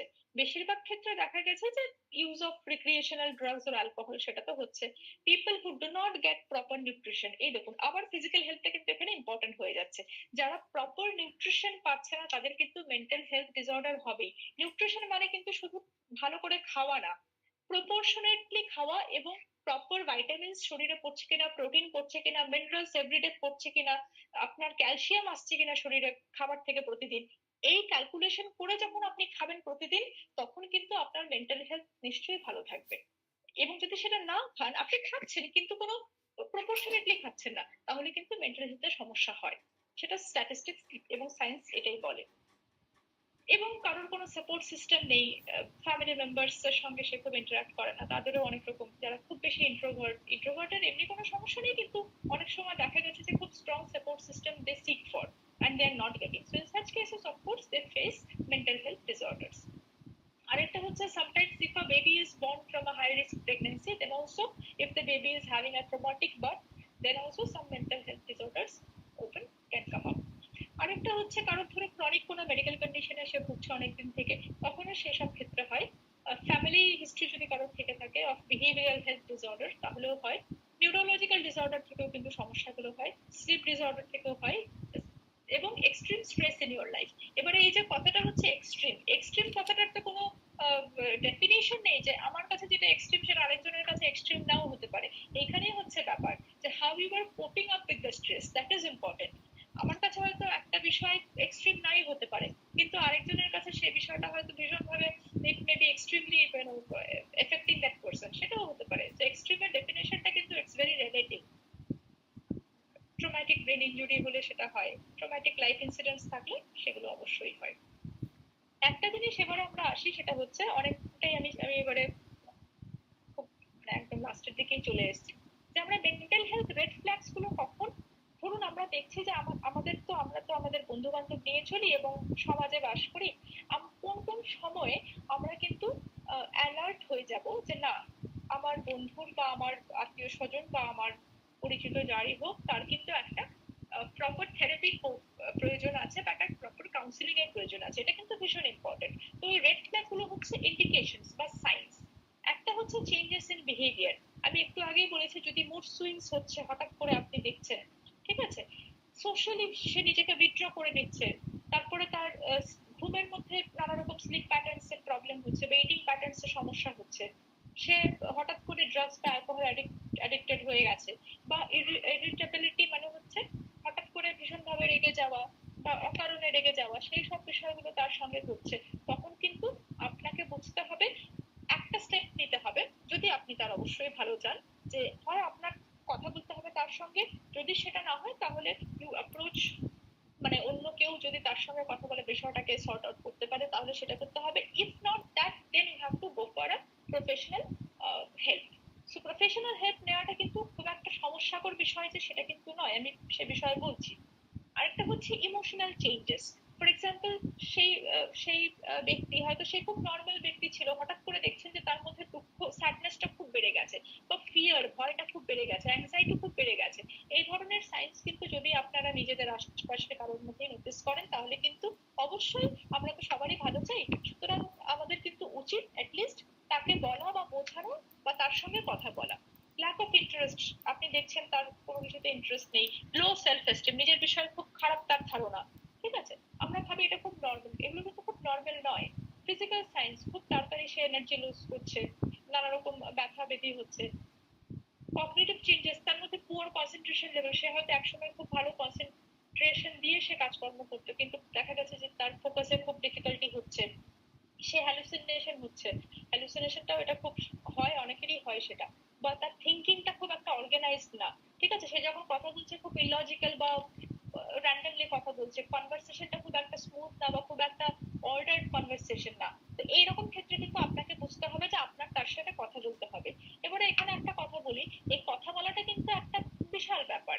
আমরা কিন্তু সবাই খুব ভালো বক্তা যখন আমরা স্টেজ পাই, ঠিক আছে, কিন্তু আমরা কিন্তু খুব ভালো শ্রোতা নই। কেন নই? কারণ আমাদেরকে কোনো একটা সমস্যা হলে কেউ ধরো আমাদের কাছে এলো, এসে বলছে যে এরকম এরকম সমস্যা হয়েছে, সে 1 মিনিট বলবে কি বলবে না, আমরা কিন্তু আমাদের রেসপন্স বা আমাদের রিঅ্যাকশন দেওয়া শুরু করি। আচ্ছা আচ্ছা, এরকম হয়েছে, আমার তো অমুক সালে এমন হয়েছিল বলে আমি আমার সাজেশনটা দিতে শুরু করি তাকে। কিন্তু আমরা যখন কাউন্সিলিং করি, আমরা কিন্তু we try to be active listeners. আপনার কাছে যখন কেউ সমস্যা নিয়ে আসছে, বিশ্বাস করুন সে কিন্তু আপনার কাছে সলিউশন শুনতে আসেনি, সে কিন্তু আপনাকে, সে শুধু চাইছে যে আপনি তার কথা শুনবেন, শুধুই শুনবেন, এবং সেটাই কিন্তু অ্যাকচুয়ালি করা উচিত, ঠিক আছে, without that person is not asking for solutions or suggestions, কারণ সেই সাজেশনস বা সলিউশনস কিন্তু তাকে নিজেকেই খুঁজতে হবে, সে শুধু বলার জায়গাটা পাচ্ছিল না, সে যার কাছেই যাচ্ছে সেই কিন্তু তার নিজেদের অভিজ্ঞতা বলছে, সুতরাং সে তার নিজের বিষয়টা কিন্তু বলতে পারছে না। So that active listening is very important. We should not be passive listeners, rather we should be active listeners. আরো কিছু বিষয় যেটা দেখলে আমাদের অবশ্যই খুব অ্যালার্ট হয়ে যেতে লাগবে, সেটা হচ্ছে কেউ যদি নিজেকে ক্ষতি করা শুরু করে, সেলফ হার্ম, সেলফ ইনজুরি করা শুরু করে, then of course these are red flags that we should always be taking care of. আরেকটা হচ্ছে রিস্ক টেকিং বিহেভিয়ার। একটা লোক সে খুব মানে করা শুরু করেছে, যেগুলো অবশ্যই হার্মিং, তখন কিন্তু আপনার ভাবতে হবে যে কোথাও একটা সমস্যা হচ্ছে, বা তার মধ্যে সুইসাইডাল থটস আসছে, সে হয়তো মৃত্যুর কথা বারবার বলছে, about death, he is or she is expressing feelings of hopelessness, যে তার আর কিছু করার নেই, তার নানা রকম হোপলেস কথাবার্তা বলছে, ঠিক আছে, বা তার সমস্ত নিজস্ব জিনিসপত্র সব সে দান করা শুরু করেছে। তো এই ধরনের নানা রকম বিহেভিয়ারাল চেঞ্জেস যদি আমরা দেখি, অবশ্যই we must be alert about the things. How to offer help, of course আমরা আমাদের কনসার্ন তো বলবোই, কিন্তু আমি যেটা বললাম, we should be active listeners and not passive listeners, and point number 2 is that we should approach the individual in a non-judgmental manner. আমরা কিন্তু তাকে জাজ করলে চলবে না, কারণ কেন আমরা কারোর দুঃখ মেটাতে পারি না জানেন তো? তার কারণ হচ্ছে আমরা কিন্তু তাকে জাজ করা শুরু করে দিই, তো ঠিক আছে তুমি আমাকে বলেছো ভাই, তুমি তাহলে ঠিক আছে, তাহলে তুমি এই এমন কাজটা করেছো তার মানে তুমি ভালো, তুমি এমন কাজটা করেছো তার মানে তুমি খারাপ। আমরা তাড়াতাড়ি লোককে ডিফাইন করে দিই, কিন্তু আহ, সেই লোকটা কিন্তু আসছে আপনার কাছে তার জাজমেন্ট শোনার জন্য না, তার বিষয় বলার জন্য, ঠিক আছে? তো ঠিক তেমনি একটা বাচ্চা যখন ছোটবেলা মা বাবাকে অনেক রকম প্রশ্ন করে, উল্টো পাল্টা নানা রকম কাজ করে সে এসে বলে, সে কিন্তু নানা রকম জিনিস শেয়ার করে, তো মা বাবা কিন্তু কখনোই কিছু বলে না। কিন্তু যতই বড় হয় বাচ্চারা, তখন যখন বাচ্চারা বড় হয়ে যখন মা বাবার কাছে এসে সেম একই কথা বলে, আজকে এটা হয়েছে আজকে ওটা হয়েছে, জানো তো, মা বাবা কিন্তু তাকে জাজ করা শুরু করে, তুই এটা করেছিস, তুই খুব খারাপ, ভুল করেছিস, খারাপ করেছিস। এই জাজমেন্ট দেওয়াটা যখনই শুরু করে তখনই কিন্তু বাচ্চা সরে যায় মা বাবার থেকে। এটা কিন্তু স্ট্যাটিস্টিক্স সেটাই বলে, যে আমাদের ডেটা সেটাই বলে, যে অ্যাটলিস্ট পেরেন্টিং এর একটা ইম্পর্টেন্ট জায়গা হচ্ছে, ফার্স্ট অফ অল যখন কেউ কিছু বলবে তখন কিন্তু নন জাজমেন্টাল ওয়েতে শুনতে হবে তাকে। Steps you can take later on, but বাচ্চা তো চায় যে আমরা শুনি তার কথা, ঠিক না? That is very important, that is so expressing concern is very important, and active listening. এবং আমরা যদি দেখি অবশ্যই আমি বলবো যে আগে যে রেড ফ্ল্যাগস গুলো বলেছিলাম তার আগের স্লাইডে, সেগুলোর ক্ষেত্রে কিন্তু আমরা নিজেরাই নানা রকম অ্যাকশনস নিয়ে আমরা কিন্তু নানা রকম ম্যাটারটাকে সলভ করতে পারি। বাট এই স্লাইডে আপনারা দেখুন যে বিহেভিয়ারাল চেঞ্জেস গুলো, আমি যে চেঞ্জেস গুলোর কথা বলেছি, এই ব্যাপারগুলো যদি ঘটে, then of course we have to seek professional help, ঠিক আছে? এটা থেরাপির মাধ্যমে হতে পারে, কাউন্সিলিং ও হতে পারে, বা সাথে কথা বলা, not within the known circle, unknown সার্কেলে কথা বলা, ঠিক আছে? কারণ আমরা তো সবসময় চাই যে যারাই আহ, সমস্যায় আছে বা যাদেরই মনে হয় যে সাপোর্ট দরকার, we should extend hour help, সেটা খুব ইম্পর্টেন্ট। আরেকটা বিষয় যেটা মেন্টাল হেলথের সঙ্গে খুবই জড়িয়ে আছে, সেটা হচ্ছে social health and social wellness, that is making positive connections and quality relationships. এমনি আমার 10খানা বন্ধু হয়ে গেল, ছেলেমেয়েরা তো তাই করে না, কটা বন্ধু আছে, 10টা বন্ধু আছে, it doesn't make any difference, এটা কোনো সেন্সই ক্যারি করে না, ঠিক আছে? একটা বন্ধু যদি কোয়ালিটি রিলেশনশিপ থাকে, that is much more worthy. Then we have communication skills, social engagements, এবং আরেকটা important, boundaries and self care. আমি সোশ্যাল রিলেশনশিপস রাখছি, পজিটিভ কানেকশনস রাখছি, সব রাখছি, কিন্তু দ্য বাউন্ডারি যেটা আছে না, I should decide my boundaries, which is very important, ঠিক আছে? না হলে কি হবে, আপনার যে পার্সোনাল স্পেসে সবাই কিন্তু ঢুকে যাবে। সে ছেলে মেয়েদের ক্ষেত্রে স্পেশালি এই 18 থেকে 25 বছরের মধ্যে এটা ভীষণ হয়, they are not concern about the boundaries. তো একটা সময়ের পরে যখন ছেলেমেয়েরা মানে তাদের বন্ধু বান্ধবরা বা আত্মীয় স্বজনরা আনওয়ান্টেডলি সেই বাউন্ডারিটা ক্রস করে, তখন তারা বলে, তখন তাদের মন খারাপ হয়ে যায়, এবং they share their worries, concerns, expressions, তাই না? So maintaining the boundary is very important. Then diversity and inclusion, এটাও খুব ইম্পর্টেন্ট, কারণ আমাদের ডাইভার্সিটি এন্ড ইনক্লুশন বলতে বোঝানো হচ্ছে যে প্রত্যেকটা মানুষ যে আলাদা, এবং প্রত্যেকটা মানুষের মধ্যে যে কিছু অভিনবত্ব আছে, দ্যাট শুড বি রেকগনাইজড। এই অ্যাকসেপ্টেন্সটা ইটস ভেরি ইম্পর্টেন্ট। তারপরে আসছে আরেকটা খুব ইম্পর্টেন্ট জায়গা, সেটা আমি মিস করতে চাই না, সেটা হচ্ছে স্পিরিচুয়াল ওয়েলবিং। এবারে স্পিরিচুয়াল ওয়েলবিং বলতে অনেকে হয়তো ভাবতে পারেন যে না, ঈশ্বরকে বিশ্বাস করা, it is a believer kind of thing. এটা কিন্তু ঠিক না। এখানে স্পিরিচুয়াল ওয়েলবিংটা একটু অন্য সেন্সে ইউজ করা হয়েছে।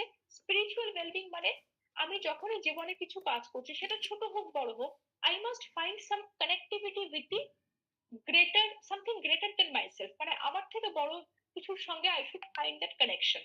ইট ক্যান বি নেচার, ঠিক আছে? somebody may not believe in god, but somebody believe in nature. প্রকৃতিকে তো আমরা অস্বীকার করতে পারি না, বা ন্যাচারাল লস কে তো আমরা অস্বীকার করতে পারি না। I may not believe in god, but I have to believe in the laws of nature, so which is of course greater than me. So I should always try to find some peace, some purpose and connection to something greater through well-being or well-doing, সেটা খুব important. তো এই well বিংটা কিন্তু আমরা well doing এর মাধ্যমেও হয়। ওয়েল ডুইংটা হচ্ছে আমি ধরো কিছু একটা করছি, কারোর জন্য কিছু একটা করা, আমার আমার যেটাই ভালো লাগে, আমার ভালো লাগার মানুষদের জন্য কিছু করা, যারা হয়তো আমাদের সোসাইটিতে অনেকটা পিছিয়ে আছে তাদের জন্য কিছু করা। তো সেরকম কিছু করলে না দেখবেন লাইক এই যে ওয়েল ডুইংটা করলে কিন্তু অফকোর্স ওয়েল বিংটা অফকোর্স দ্যাট ওয়েল বিংটা কিন্তু আসে। So this is one thing. And এখানে আরেকটা খুব ইম্পর্টেন্ট, এই মি টাইম। এই মি টাইমটা আমি লিখেছি, এটা আমি সবাইকেই বলি, এই ছেলে মেয়েদের জন্য আমি বিশেষভাবে বলছি, এটা কিন্তু ভীষণ ইম্পর্টেন্ট। কারণ আমরা কিন্তু নানা রকম মানসিক অশান্তিতে ভুগি আমাদের লাইফস্টাইলের জন্য, এবং আমাদের লাইফস্টাইলে একটা বিশেষ জায়গা হচ্ছে এই me time. We have to adjust our me time. Me time মানে হচ্ছে যে সময়টা শুধুমাত্র তোমার, এটা এখনকার সোশ্যাল মিডিয়াতে খুবই এই টার্মটা খুব ইউজ হয়, মি টাইম। মানে যে সময়টা শুধুমাত্র তোমার এবং কারণ না, কারণ না মানে কিন্তু তোমার মোবাইলের সঙ্গেও কিন্তু তোমার সম্পর্ক থাকবে না। So you should keep yourself distracted from the mobile phone itself, যেটাকে আমরা বলছি digital detoxification, which is very important। ঠিক আছে, তো ডিজিটাল ডিটক্সিফিকেশন যদি না হয় কিছু সময়ের জন্য, তাহলে কিন্তু মানসিক অশান্তিতেই থাকে। তো tech free time we should have. ঠিক আছে, দ্যাট ইজ ভেরি ইম্পর্টেন্ট। সেটা কিভাবে হবে সেটা আপনি ডিসাইড করবেন বা আমাদের ছেলেমেয়েরা ডিসাইড করবে। ঠিক আছে, সেটা removing distracting apps, disable notifications. অনেক সময় যেটা আমি করি, নোটিফিকেশন গুলো আমার কিছু কিছু অ্যাপের নোটিফিকেশন ডিসেবল করা থাকে, কেননা দিস আর ডিস্ট্রাকশনস। আমি যখন আমার রিসার্চের কাজ করি তখন কিন্তু I will not entertain any kind of distractions. তো সেই সময় আমি মোবাইল অফ থাকে না, কিন্তু নোটিফিকেশন ডিসেবল করা থাকে, so that this does not distract me. Establish no screen zones, এটা কিন্তু খুব ইম্পর্টেন্ট। আমাদের বাড়িতে আমরা কিছু কিছু নো স্ক্রিন জোন আমাদের করা উচিত। যেমন বিদেশে যেটা করে, ওদের বেডরুমে কিন্তু কখনো কোনো ইলেকট্রনিক গ্যাজেট ওরা রাখে না। ঠিক আছে, আমাদের ইন্ডিয়াতে অপোজিট, ইন্ডিয়াতে আমরা বেডরুমেই টিভি রাখি। ঠিক আছে, কিন্তু অ্যাকচুয়ালি কি হয়, এতে কিন্তু স্লিপ ডিস্ট্রাকশন হয় এবং হচ্ছে ফ্যামিলি টাইমটা নষ্ট হয় বলা হয়। তো কিছু নো স্ক্রিন জোন রাখা উচিত বাড়িতে, যেখানে তোমার সেই স্ক্রিনের সঙ্গে রিলেশনশিপটা থাকবে না। তো আমাদের এখানকার ছেলে মেয়েদেরকে আমি বলি যে তোমরা কিন্তু ঘুমোবার 1 ঘন্টা আগে এবং ঘুম থেকে ওঠার 1 ঘন্টা পরে কিন্তু এই ডিজিটাল ডিটক্সিফিকেশনটা করো, তাহলে কিন্তু মন অনেক ভালো থাকে। হ্যাঁ, মানে যেটা হচ্ছে তোমার মোবাইলের সঙ্গে কিন্তু সম্পর্ক ঘুম থেকে ওঠার 1 ঘন্টা পরে হবে, এবং ঘুমোতে যাওয়ার 1 ঘন্টা আগে কিন্তু সেই সম্পর্কটা তোমার ছিন্ন হয়ে যাবে। So you do that, practice that, of course that gives a more vibrant energy. তার মানে এটা না যে তুমি ঘরে বসে থাকবে বা টিভি দেখবে, you will have no relationship with screen, rather you will be engaging with nature এবং প্রকৃতির সঙ্গে you will try to establish a relationship, and that will give you, you can do anything, তোমার creative work, অনেক কিছু যেটা তোমার করতে ভালো লাগে তুমি সেটা করো, লোকের সঙ্গে কথা বলো। So that actually in person interaction কিন্তু মানুষকে অনেক শান্তি দেয়। সেই আগেকার দিনে আমি দেখতাম যে, এখনকার দিনে অনেকটা উঠে গেছে সেই চায়ের দোকানে আড্ডা। এখনকার দিনে তো ছেলে মেয়েদের সময় নেই। এখনকার দিনে তো আমরা এখানেও করি, এখানেও আমাদের কিছু কিছু কফি মিটস হয়, যেখানে কিন্তু কোনো মোবাইল থাকে না, মোবাইল ফোনের ইউজ হয় না, কোনো রকম স্ক্রিন থাকে না। So which is very important and which is very productive also.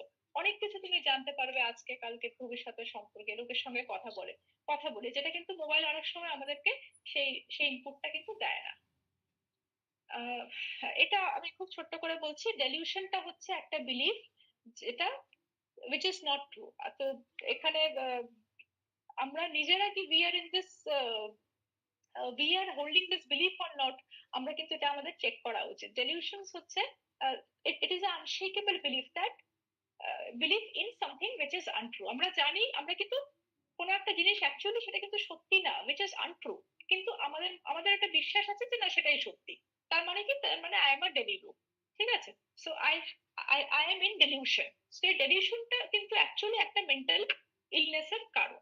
ঠিক আছে, এবং বিভিন্ন রকম মুভিজ হয়েছে এই ডেলিউশন নিয়ে, shutter island, black swine mind. তো নানা রকম ডেলিউশনস, দেয়ার আর মেনি টাইপস অফ ডেলিউশনস এখানে আপনারা দেখতে পাবেন। অনেক সময় এই যে গ্র্যান্ডিওস ডেলিউশন, যেখানে লোক যখন বিশ্বাস করে যে they are very talented, they are very rich, they are very influential, but actually they are not talented, not rich, neither influential, এরকম। তারপরে ধরুন সোম্যাটিক ডিলিউশন, তার মানে the person is believing that there is something wrong with their part of body. ঠিক আছে, ধরো অনেকের হয়তো হাইট সেরকম না, তো তাদের মধ্যে একটা ইনফিরিয়রিটি কমপ্লেক্স আছে যে না আমার এই বডি, আমার গ্রোথটা হয়তো ভালো করে হয়নি। So this is a somatic dilution. তো এরকম ভাবে বিভিন্ন রকম ডিলিউশনস আছে। তারপরে অনেকে বিশ্বাস করে যে যারা আশেপাশের লোক আছে তারা আমার বিষয়ে কথা বলছে। The person believes other people's thoughts or actions are directed towards them. মানে হয়তো একজন বিশ্বাস করছে যে বাকি পৃথিবীতে সবাই আছে, ও যেদিকে যাচ্ছে যাই করছে তার মনে হচ্ছে সবাই তাকে নিয়ে কথা বলছে। So this is again reference delusion বলা হয়। তো এই ডেলিউশনস গুলোর থেকে কিন্তু আমাদেরকে অ্যাকচুয়ালি বের করা উচিত এবং আমাদের এটা বোঝা উচিত যে এই ডেলিউশন গুলো কিন্তু সাংঘাতিক হতে পারে, একটা সাংঘাতিক পর্যায়ে চলে যেতে পারে। এটা কিন্তু আমরা দৈনন্দিন গৃহস্থ সংসারেও কিন্তু অনেক লোককে কিন্তু আমরা এই ডেলিউশনের শিকার হতে দেখি। আমরা হয়তো এক্স্যাক্টলি টার্ম গুলো জানি না, কিন্তু আমরা কিন্তু এরকম অনেক লোকের সঙ্গে আমরা এনকাউন্টার করি বা আমরা লোককে চিনি। তো আমার সবসময় মনে হয় যে আমাদের যদি আমরা এরকম কোনো ব্যক্তির সঙ্গে আমাদের দেখা হয় বা আমরা আমাদের পরিচিতর মধ্যে যদি হয়, then of course we should listen to them, we should talk to them openly. তাদের কথা আমাদের শোনা উচিত এবং নেসেসারি অ্যাকশনস যেন আমাদের নেওয়া উচিত। সো আমাদের ছেলে মেয়েদের উদ্দেশ্যে বলবো, আমাদের কিন্তু অ্যাকচুয়ালি ইন্ডিয়াতে নানা রকম ন্যাশনাল হেল্পলাইন সেন্টার আছে, ন্যাশনাল সুইসাইড প্রিভেনশন লাইফলাইনও আছে, যেখানে শুধুমাত্র কথা শোনার জন্য কিন্তু তুমি ফোন করতে পারো, সেটাও কিন্তু পসিবল। ঠিক আছে। এবং আমি একটা জিনিস মনে করি যে অনেক সময় হয় না, অনেকে খুব ইন্ট্রোভার্ট, কেউ কিছু বলতে চাইছে না, তার সমস্যা। হ্যাঁ, সেরকম হলেও তখন কি, তখন আপনি আপনার সাপোর্ট দেওয়ার একটাই জায়গা আছে, আপনি শুধু এটুকুন বলবেন যে I am always there for you, আমি কিন্তু তোমার জন্য আছি। তো এই যে মরাল সাপোর্টটা, দিস ইজ ভেরি ইম্পর্টেন্ট। তো সবাইকে আমি একটাই কথা বলবো যে ইমোশনাল ইন্ডিপেন্ডেন্সটা কিন্তু আমাদের জীবনে খুব ইম্পর্টেন্ট। আমরা কিন্তু সবাই ভাবি যে না, আমাদেরকে স্বাধীন হতে হবে, ইন্ডিপেন্ডেন্ট হতে হবে। ইন্ডিপেন্ডেন্ট মানে কিন্তু শুধু টাকা রোজগার করা নয়, এটা কিন্তু খুব ভুল ধারণা। ফিনান্সিয়াল ইন্ডিপেন্ডেন্সটা কিন্তু আহ, একমাত্র ইন্ডিপেন্ডেন্স নয়। মেয়েদের ক্ষেত্রে আমি বিশেষ করে বলবো, যারা ছাত্রীরা আছো, যে তোমাদের মনে হতে পারে ফিনান্সিয়াল ইন্ডিপেন্ডেন্সটাই সবকিছু। না, actually you have to be emotionally independent. Emotional ইন্ডিপেন্ডেন্সটা সব থেকে বেশি ইম্পর্টেন্ট, যেখানে you are able to make a choice. No matter তুমি চাকরি করছো কি করছো না, সেটা কিন্তু ইম্পর্টেন্ট না। ইম্পর্টেন্ট হচ্ছে তুমি কি তোমার জীবনের চয়েসটা নিতে পারছো, দ্যাট ইজ ইম্পর্টেন্ট। সেটা যদি নিতে পারো, বিশ্বাস করো, you will really live a good life. ঠিক আছে। তো আমি এখানে কিছু ইমার্জেন্সি নাম্বার গুলো আমি শেয়ার করেছি এবং কিছু প্রফেশনাল অ্যাসিস্ট্যান্স যাদের মেন্টাল হেলথ সমস্যা আমাদের অনেকের হয়, কিন্তু আমরা কিন্তু বলি না লজ্জায়। সেই ক্ষেত্রে কিন্তু কাউকে বলতে হবে না। ঠিক আছে, আমরা ডাইরেক্টলি এই নাম্বার গুলো বা এই ওয়েবসাইট গুলোতে গেলে কিন্তু আমরা ডাইরেক্টলি আমরা কাউন্সিলরের সাথে কথা বলতে পারি বা থেরাপিস্টের সঙ্গে। সুতরাং আমি যদি বুঝি যে হ্যাঁ, আমার একটা সমস্যা আছে বা আমি কিছুর সাথে কোপ আপ করতে পারছি না বা কোনো একটা সমস্যায় আমি সলভ করতে পারছি না, no need to involve anybody, rather we can directly go to the website. এখন সবার হাতে হাতেই মোবাইল আছে, we can take the professional assistance. ঠিক আছে। আমি এই বলে শেষ করছি, অনেকটা সময় নিয়ে নিলাম। And thanks to the organizers for the very beautiful organization of the entire event. uh, thank you so much. Thank you ma'am, doctor Suchitra Mishra. এত সুন্দরভাবে এতটা কঠিন জিনিসকে উপস্থাপন করার জন্য। এখনকার দিনে, বর্তমান দিনে আমরা যে ধরনের সময়ে চলছি, যে ধরনের অসুবিধার মধ্যে যাচ্ছি, বিশেষ করে ইয়ং জেনারেশন সত্যি বিভিন্ন ধরনের সমস্যার সম্মুখীন হচ্ছে। এই এত টেকনোলজির জন্য তারা কি করবে, কোন দিকে সময় দেবে, পড়াশোনা করবে না এই সোশ্যাল মিডিয়া নিয়ে মেতে থাকবে, দুটোই ব্যালেন্স করতে চাচ্ছে কিন্তু পাচ্ছে না। তার জন্য একটা ভীষণ ভাবে তাদের মধ্যে ক্রাইসিস তৈরি হচ্ছে। আর যেগুলো বললেন সত্যি, যে সিমটম গুলো যেগুলো থেকে আমরা বুঝতে পারবো যে কার, আমরা নর্মালি আমরা বুঝতে পারি, বিশেষ করে আমরা আমাদের স্টুডেন্ট দেখে দেখতে বুঝতে পারি, স্টুডেন্টরা নিজেরাও অনেক সময় বুঝতে পারে যে তারা প্রবলেম মধ্যে আছে। সবসময় আমরা ক্লাসরুমে বলি যে অসুবিধা থাকলে অবশ্যই বলবে। এটাও একটা ব্যাপার যে শোনার মানুষ কমে যাচ্ছে। সত্যি আমরা কতটা শুনছি, এই যখন ধরুন কোনো একটা সুইসাইডাল কেস হয়, তখন দেখি ফেসবুক বলুন বা হোয়াটসঅ্যাপে বিশাল মেসেজে পড়ে যায় যে আমাকে বলুন, আমাকে বলুন। সত্যি কি আমরা শুনতে মানে রাজি, শুনতে সময় দিই? যাই হোক, তবু আমরা জানি আমাদের কাছাকাছি কেউ না কেউ আছে যে আমাদের সমস্যা শুনবে। অবশ্যই প্রত্যেকের কাছে এমন একজন মানুষ নিশ্চয়ই আছে, এই সম্পদ তার কাছে আছে যে তার সমস্যা সে শুনবে, এই আশা রাখছি। এখানে আমাদের সংস্কৃত বিভাগের এইচওডি সত্যব্রত ম্যাডাম কমেন্ট করেছেন, দারুণ উপস্থাপনা, মন ভালো হয়ে গেল। অনেক ধন্যবাদ। সত্যি মন ভালো হয়ে গেল, অনেক কিছু আমরা জানলাম। রাত্রি অনেকটা হয়ে গেছে, আমাদের গ্রামাঞ্চলের স্টুডেন্টদের জন্য অনেকখানি রাত হয়ে গেছে, তবু অনেকে আছে উপস্থিত, দেখে ভালো লাগছে। ম্যাডামকে অসংখ্য ধন্যবাদ। এখন আমরা শেষ পর্যায়ে পৌঁছে গেছি। আমাদের ভোট অফ থ্যাঙ্কস এর জন্য আমি আমাদের সুদেশনা ম্যাডাম, আমাদের বিভাগীয় অধ্যাপিকা, ওনাকে অনুরোধ জানাচ্ছি ম্যাডাম ভোট অফ থ্যাঙ্কস দিয়ে আজকে সেশনটা শেষ করুন।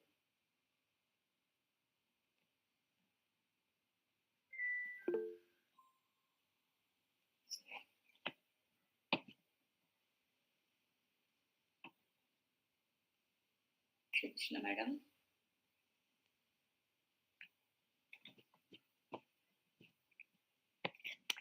হ্যালো, শোনা যাচ্ছে? হ্যাঁ, শোনা যাচ্ছে। সত্যি আমাদের মন ভালো হয়ে গেল ম্যাডামের এত সুন্দর উপস্থাপনা।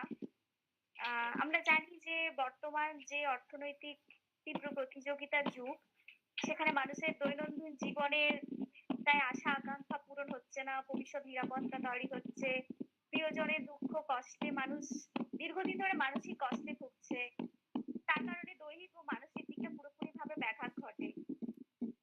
তাই আমরা সবাই চাই সুস্বাস্থ্য বজায় থাকতে, যাতে বজায় থাকে। শৈশব থেকে কৈশোর জীবনে আসতে গেলে নানা রকমের বয়ঃসন্ধিকালে সংকট তৈরি হয়, নানা রকম বিভিন্ন রকমের বিষণ্ণতা আসে মনে। তাই এই সুস্থ স্বাভাবিক ও সম্ভাবনাময় জীবন পেতে হলে ম্যাডাম যেভাবে বললেন যে কিছু ইম্পর্টেন্স কিছু গাইডলাইন আমাদের মেনে চলতে হয়, যেমন প্রপার ডায়েট করতে হয়, নিয়মিত প্রায় 8 ঘন্টা ঘুমানো দরকার, হেলদি লাইফস্টাইল দরকার, নিজের একটা আইডেন্টিটি তৈরি করা দরকার। দৈহিক মানসিক দিকটা পুরোপুরি ডিপেন্ড করে সোশিওলজিক্যাল দিকের উপর। তাই তিনি বললেন যে 4 ঘন্টা সোশ্যালাইজেশন করতে হবে আমাদের। তিনি বিভিন্ন রকমের মানসিক রোগের কারণগুলোকে খুঁজে বের করার কথা বলেছেন। কমিউনিকেশন স্কিলটাকেও গুরুত্ব দিয়েছেন তিনি। তিনি যে বাউন্ডারি কথা বলেন যে আমাদের বাউন্ডারিটা ঠিক রাখতে হবে, সেলফ কেয়ার করতে হবে। হ্যাঁ, এছাড়া ম্যাডাম একটা খুব সুন্দর গুরুত্বপূর্ণ কথা বলেছেন যে আমাদের ডিজিটাল জোন তৈরি করতে হবে। সত্যি আমরা সবাই বেডরুমে শুতে যাওয়ার সময় প্রায় 1 ঘন্টা ফোন হাতে নিয়েই ঘুমিয়ে থাকি, শুয়ে থাকি। হ্যাঁ, ম্যাডাম এটা খুব সুন্দরভাবে বলে দিয়েছেন। ইমোশনাল ইন্ডিপেন্ডেন্সটা তৈরি করতে হবে, সেটাও খুব ইম্পর্টেন্ট। তো আর বেশি কিছু বলছি না, ম্যাডাম এত সুন্দরভাবে উপস্থাপনা করেছেন, তো আমার আর বেশি কিছু বলার জায়গা থাকে না। ম্যাডামকে অসংখ্য ধন্যবাদ। সেই সঙ্গে মণিকান্ত পড়িয়া আমার জুনিয়র ভাইয়ের মতো, ওকেও অসংখ্য ধন্যবাদ। হ্যাঁ, ওনারা মূল্যবান সময় ব্যয় করে আমাদের এইরকম একটা প্ল্যাটফর্মে বক্তব্য রেখেছেন, তাই দুজনকেই আবার অসংখ্য ধন্যবাদ জানাচ্ছি।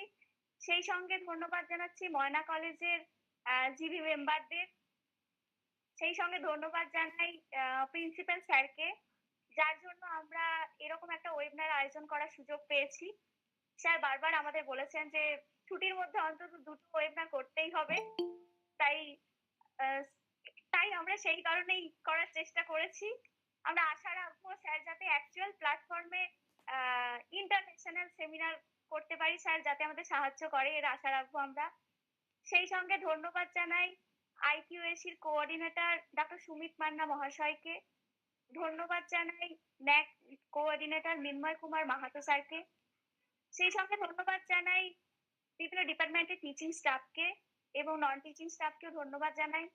অসংখ্য ধন্যবাদ ম্যাথমেটিক্স ডিপার্টমেন্টের এইচওডি অভিজিৎ বাবুকে, যিনি আমাদের সবসময় টেকনিক্যাল সাপোর্ট দিয়ে থাকেন এবং আশা রাখবো ভবিষ্যতে দিয়ে যাবেন। সর্বোপরি শেষে যাদের অসংখ্য ধন্যবাদ, এত রাত্রি হয়ে গেছে কারণ আমাদের গ্রামের কলেজ, প্রত্যন্ত জায়গা থেকে স্টুডেন্টরা আসে, তো যাদের জন্য আমরা এরকম একটা ওয়েবিনারের আয়োজন করেছি, তারা সবসময় চায় বিভিন্ন রকমের তথ্য জানার জন্য, তথ্য পাওয়ার জন্য। তাই তাদের জন্য এরকম একটা ওয়েবিনার, তাদেরকে অসংখ্য ধন্যবাদ, তারা এখনো পর্যন্ত আমাদের সঙ্গে আছে।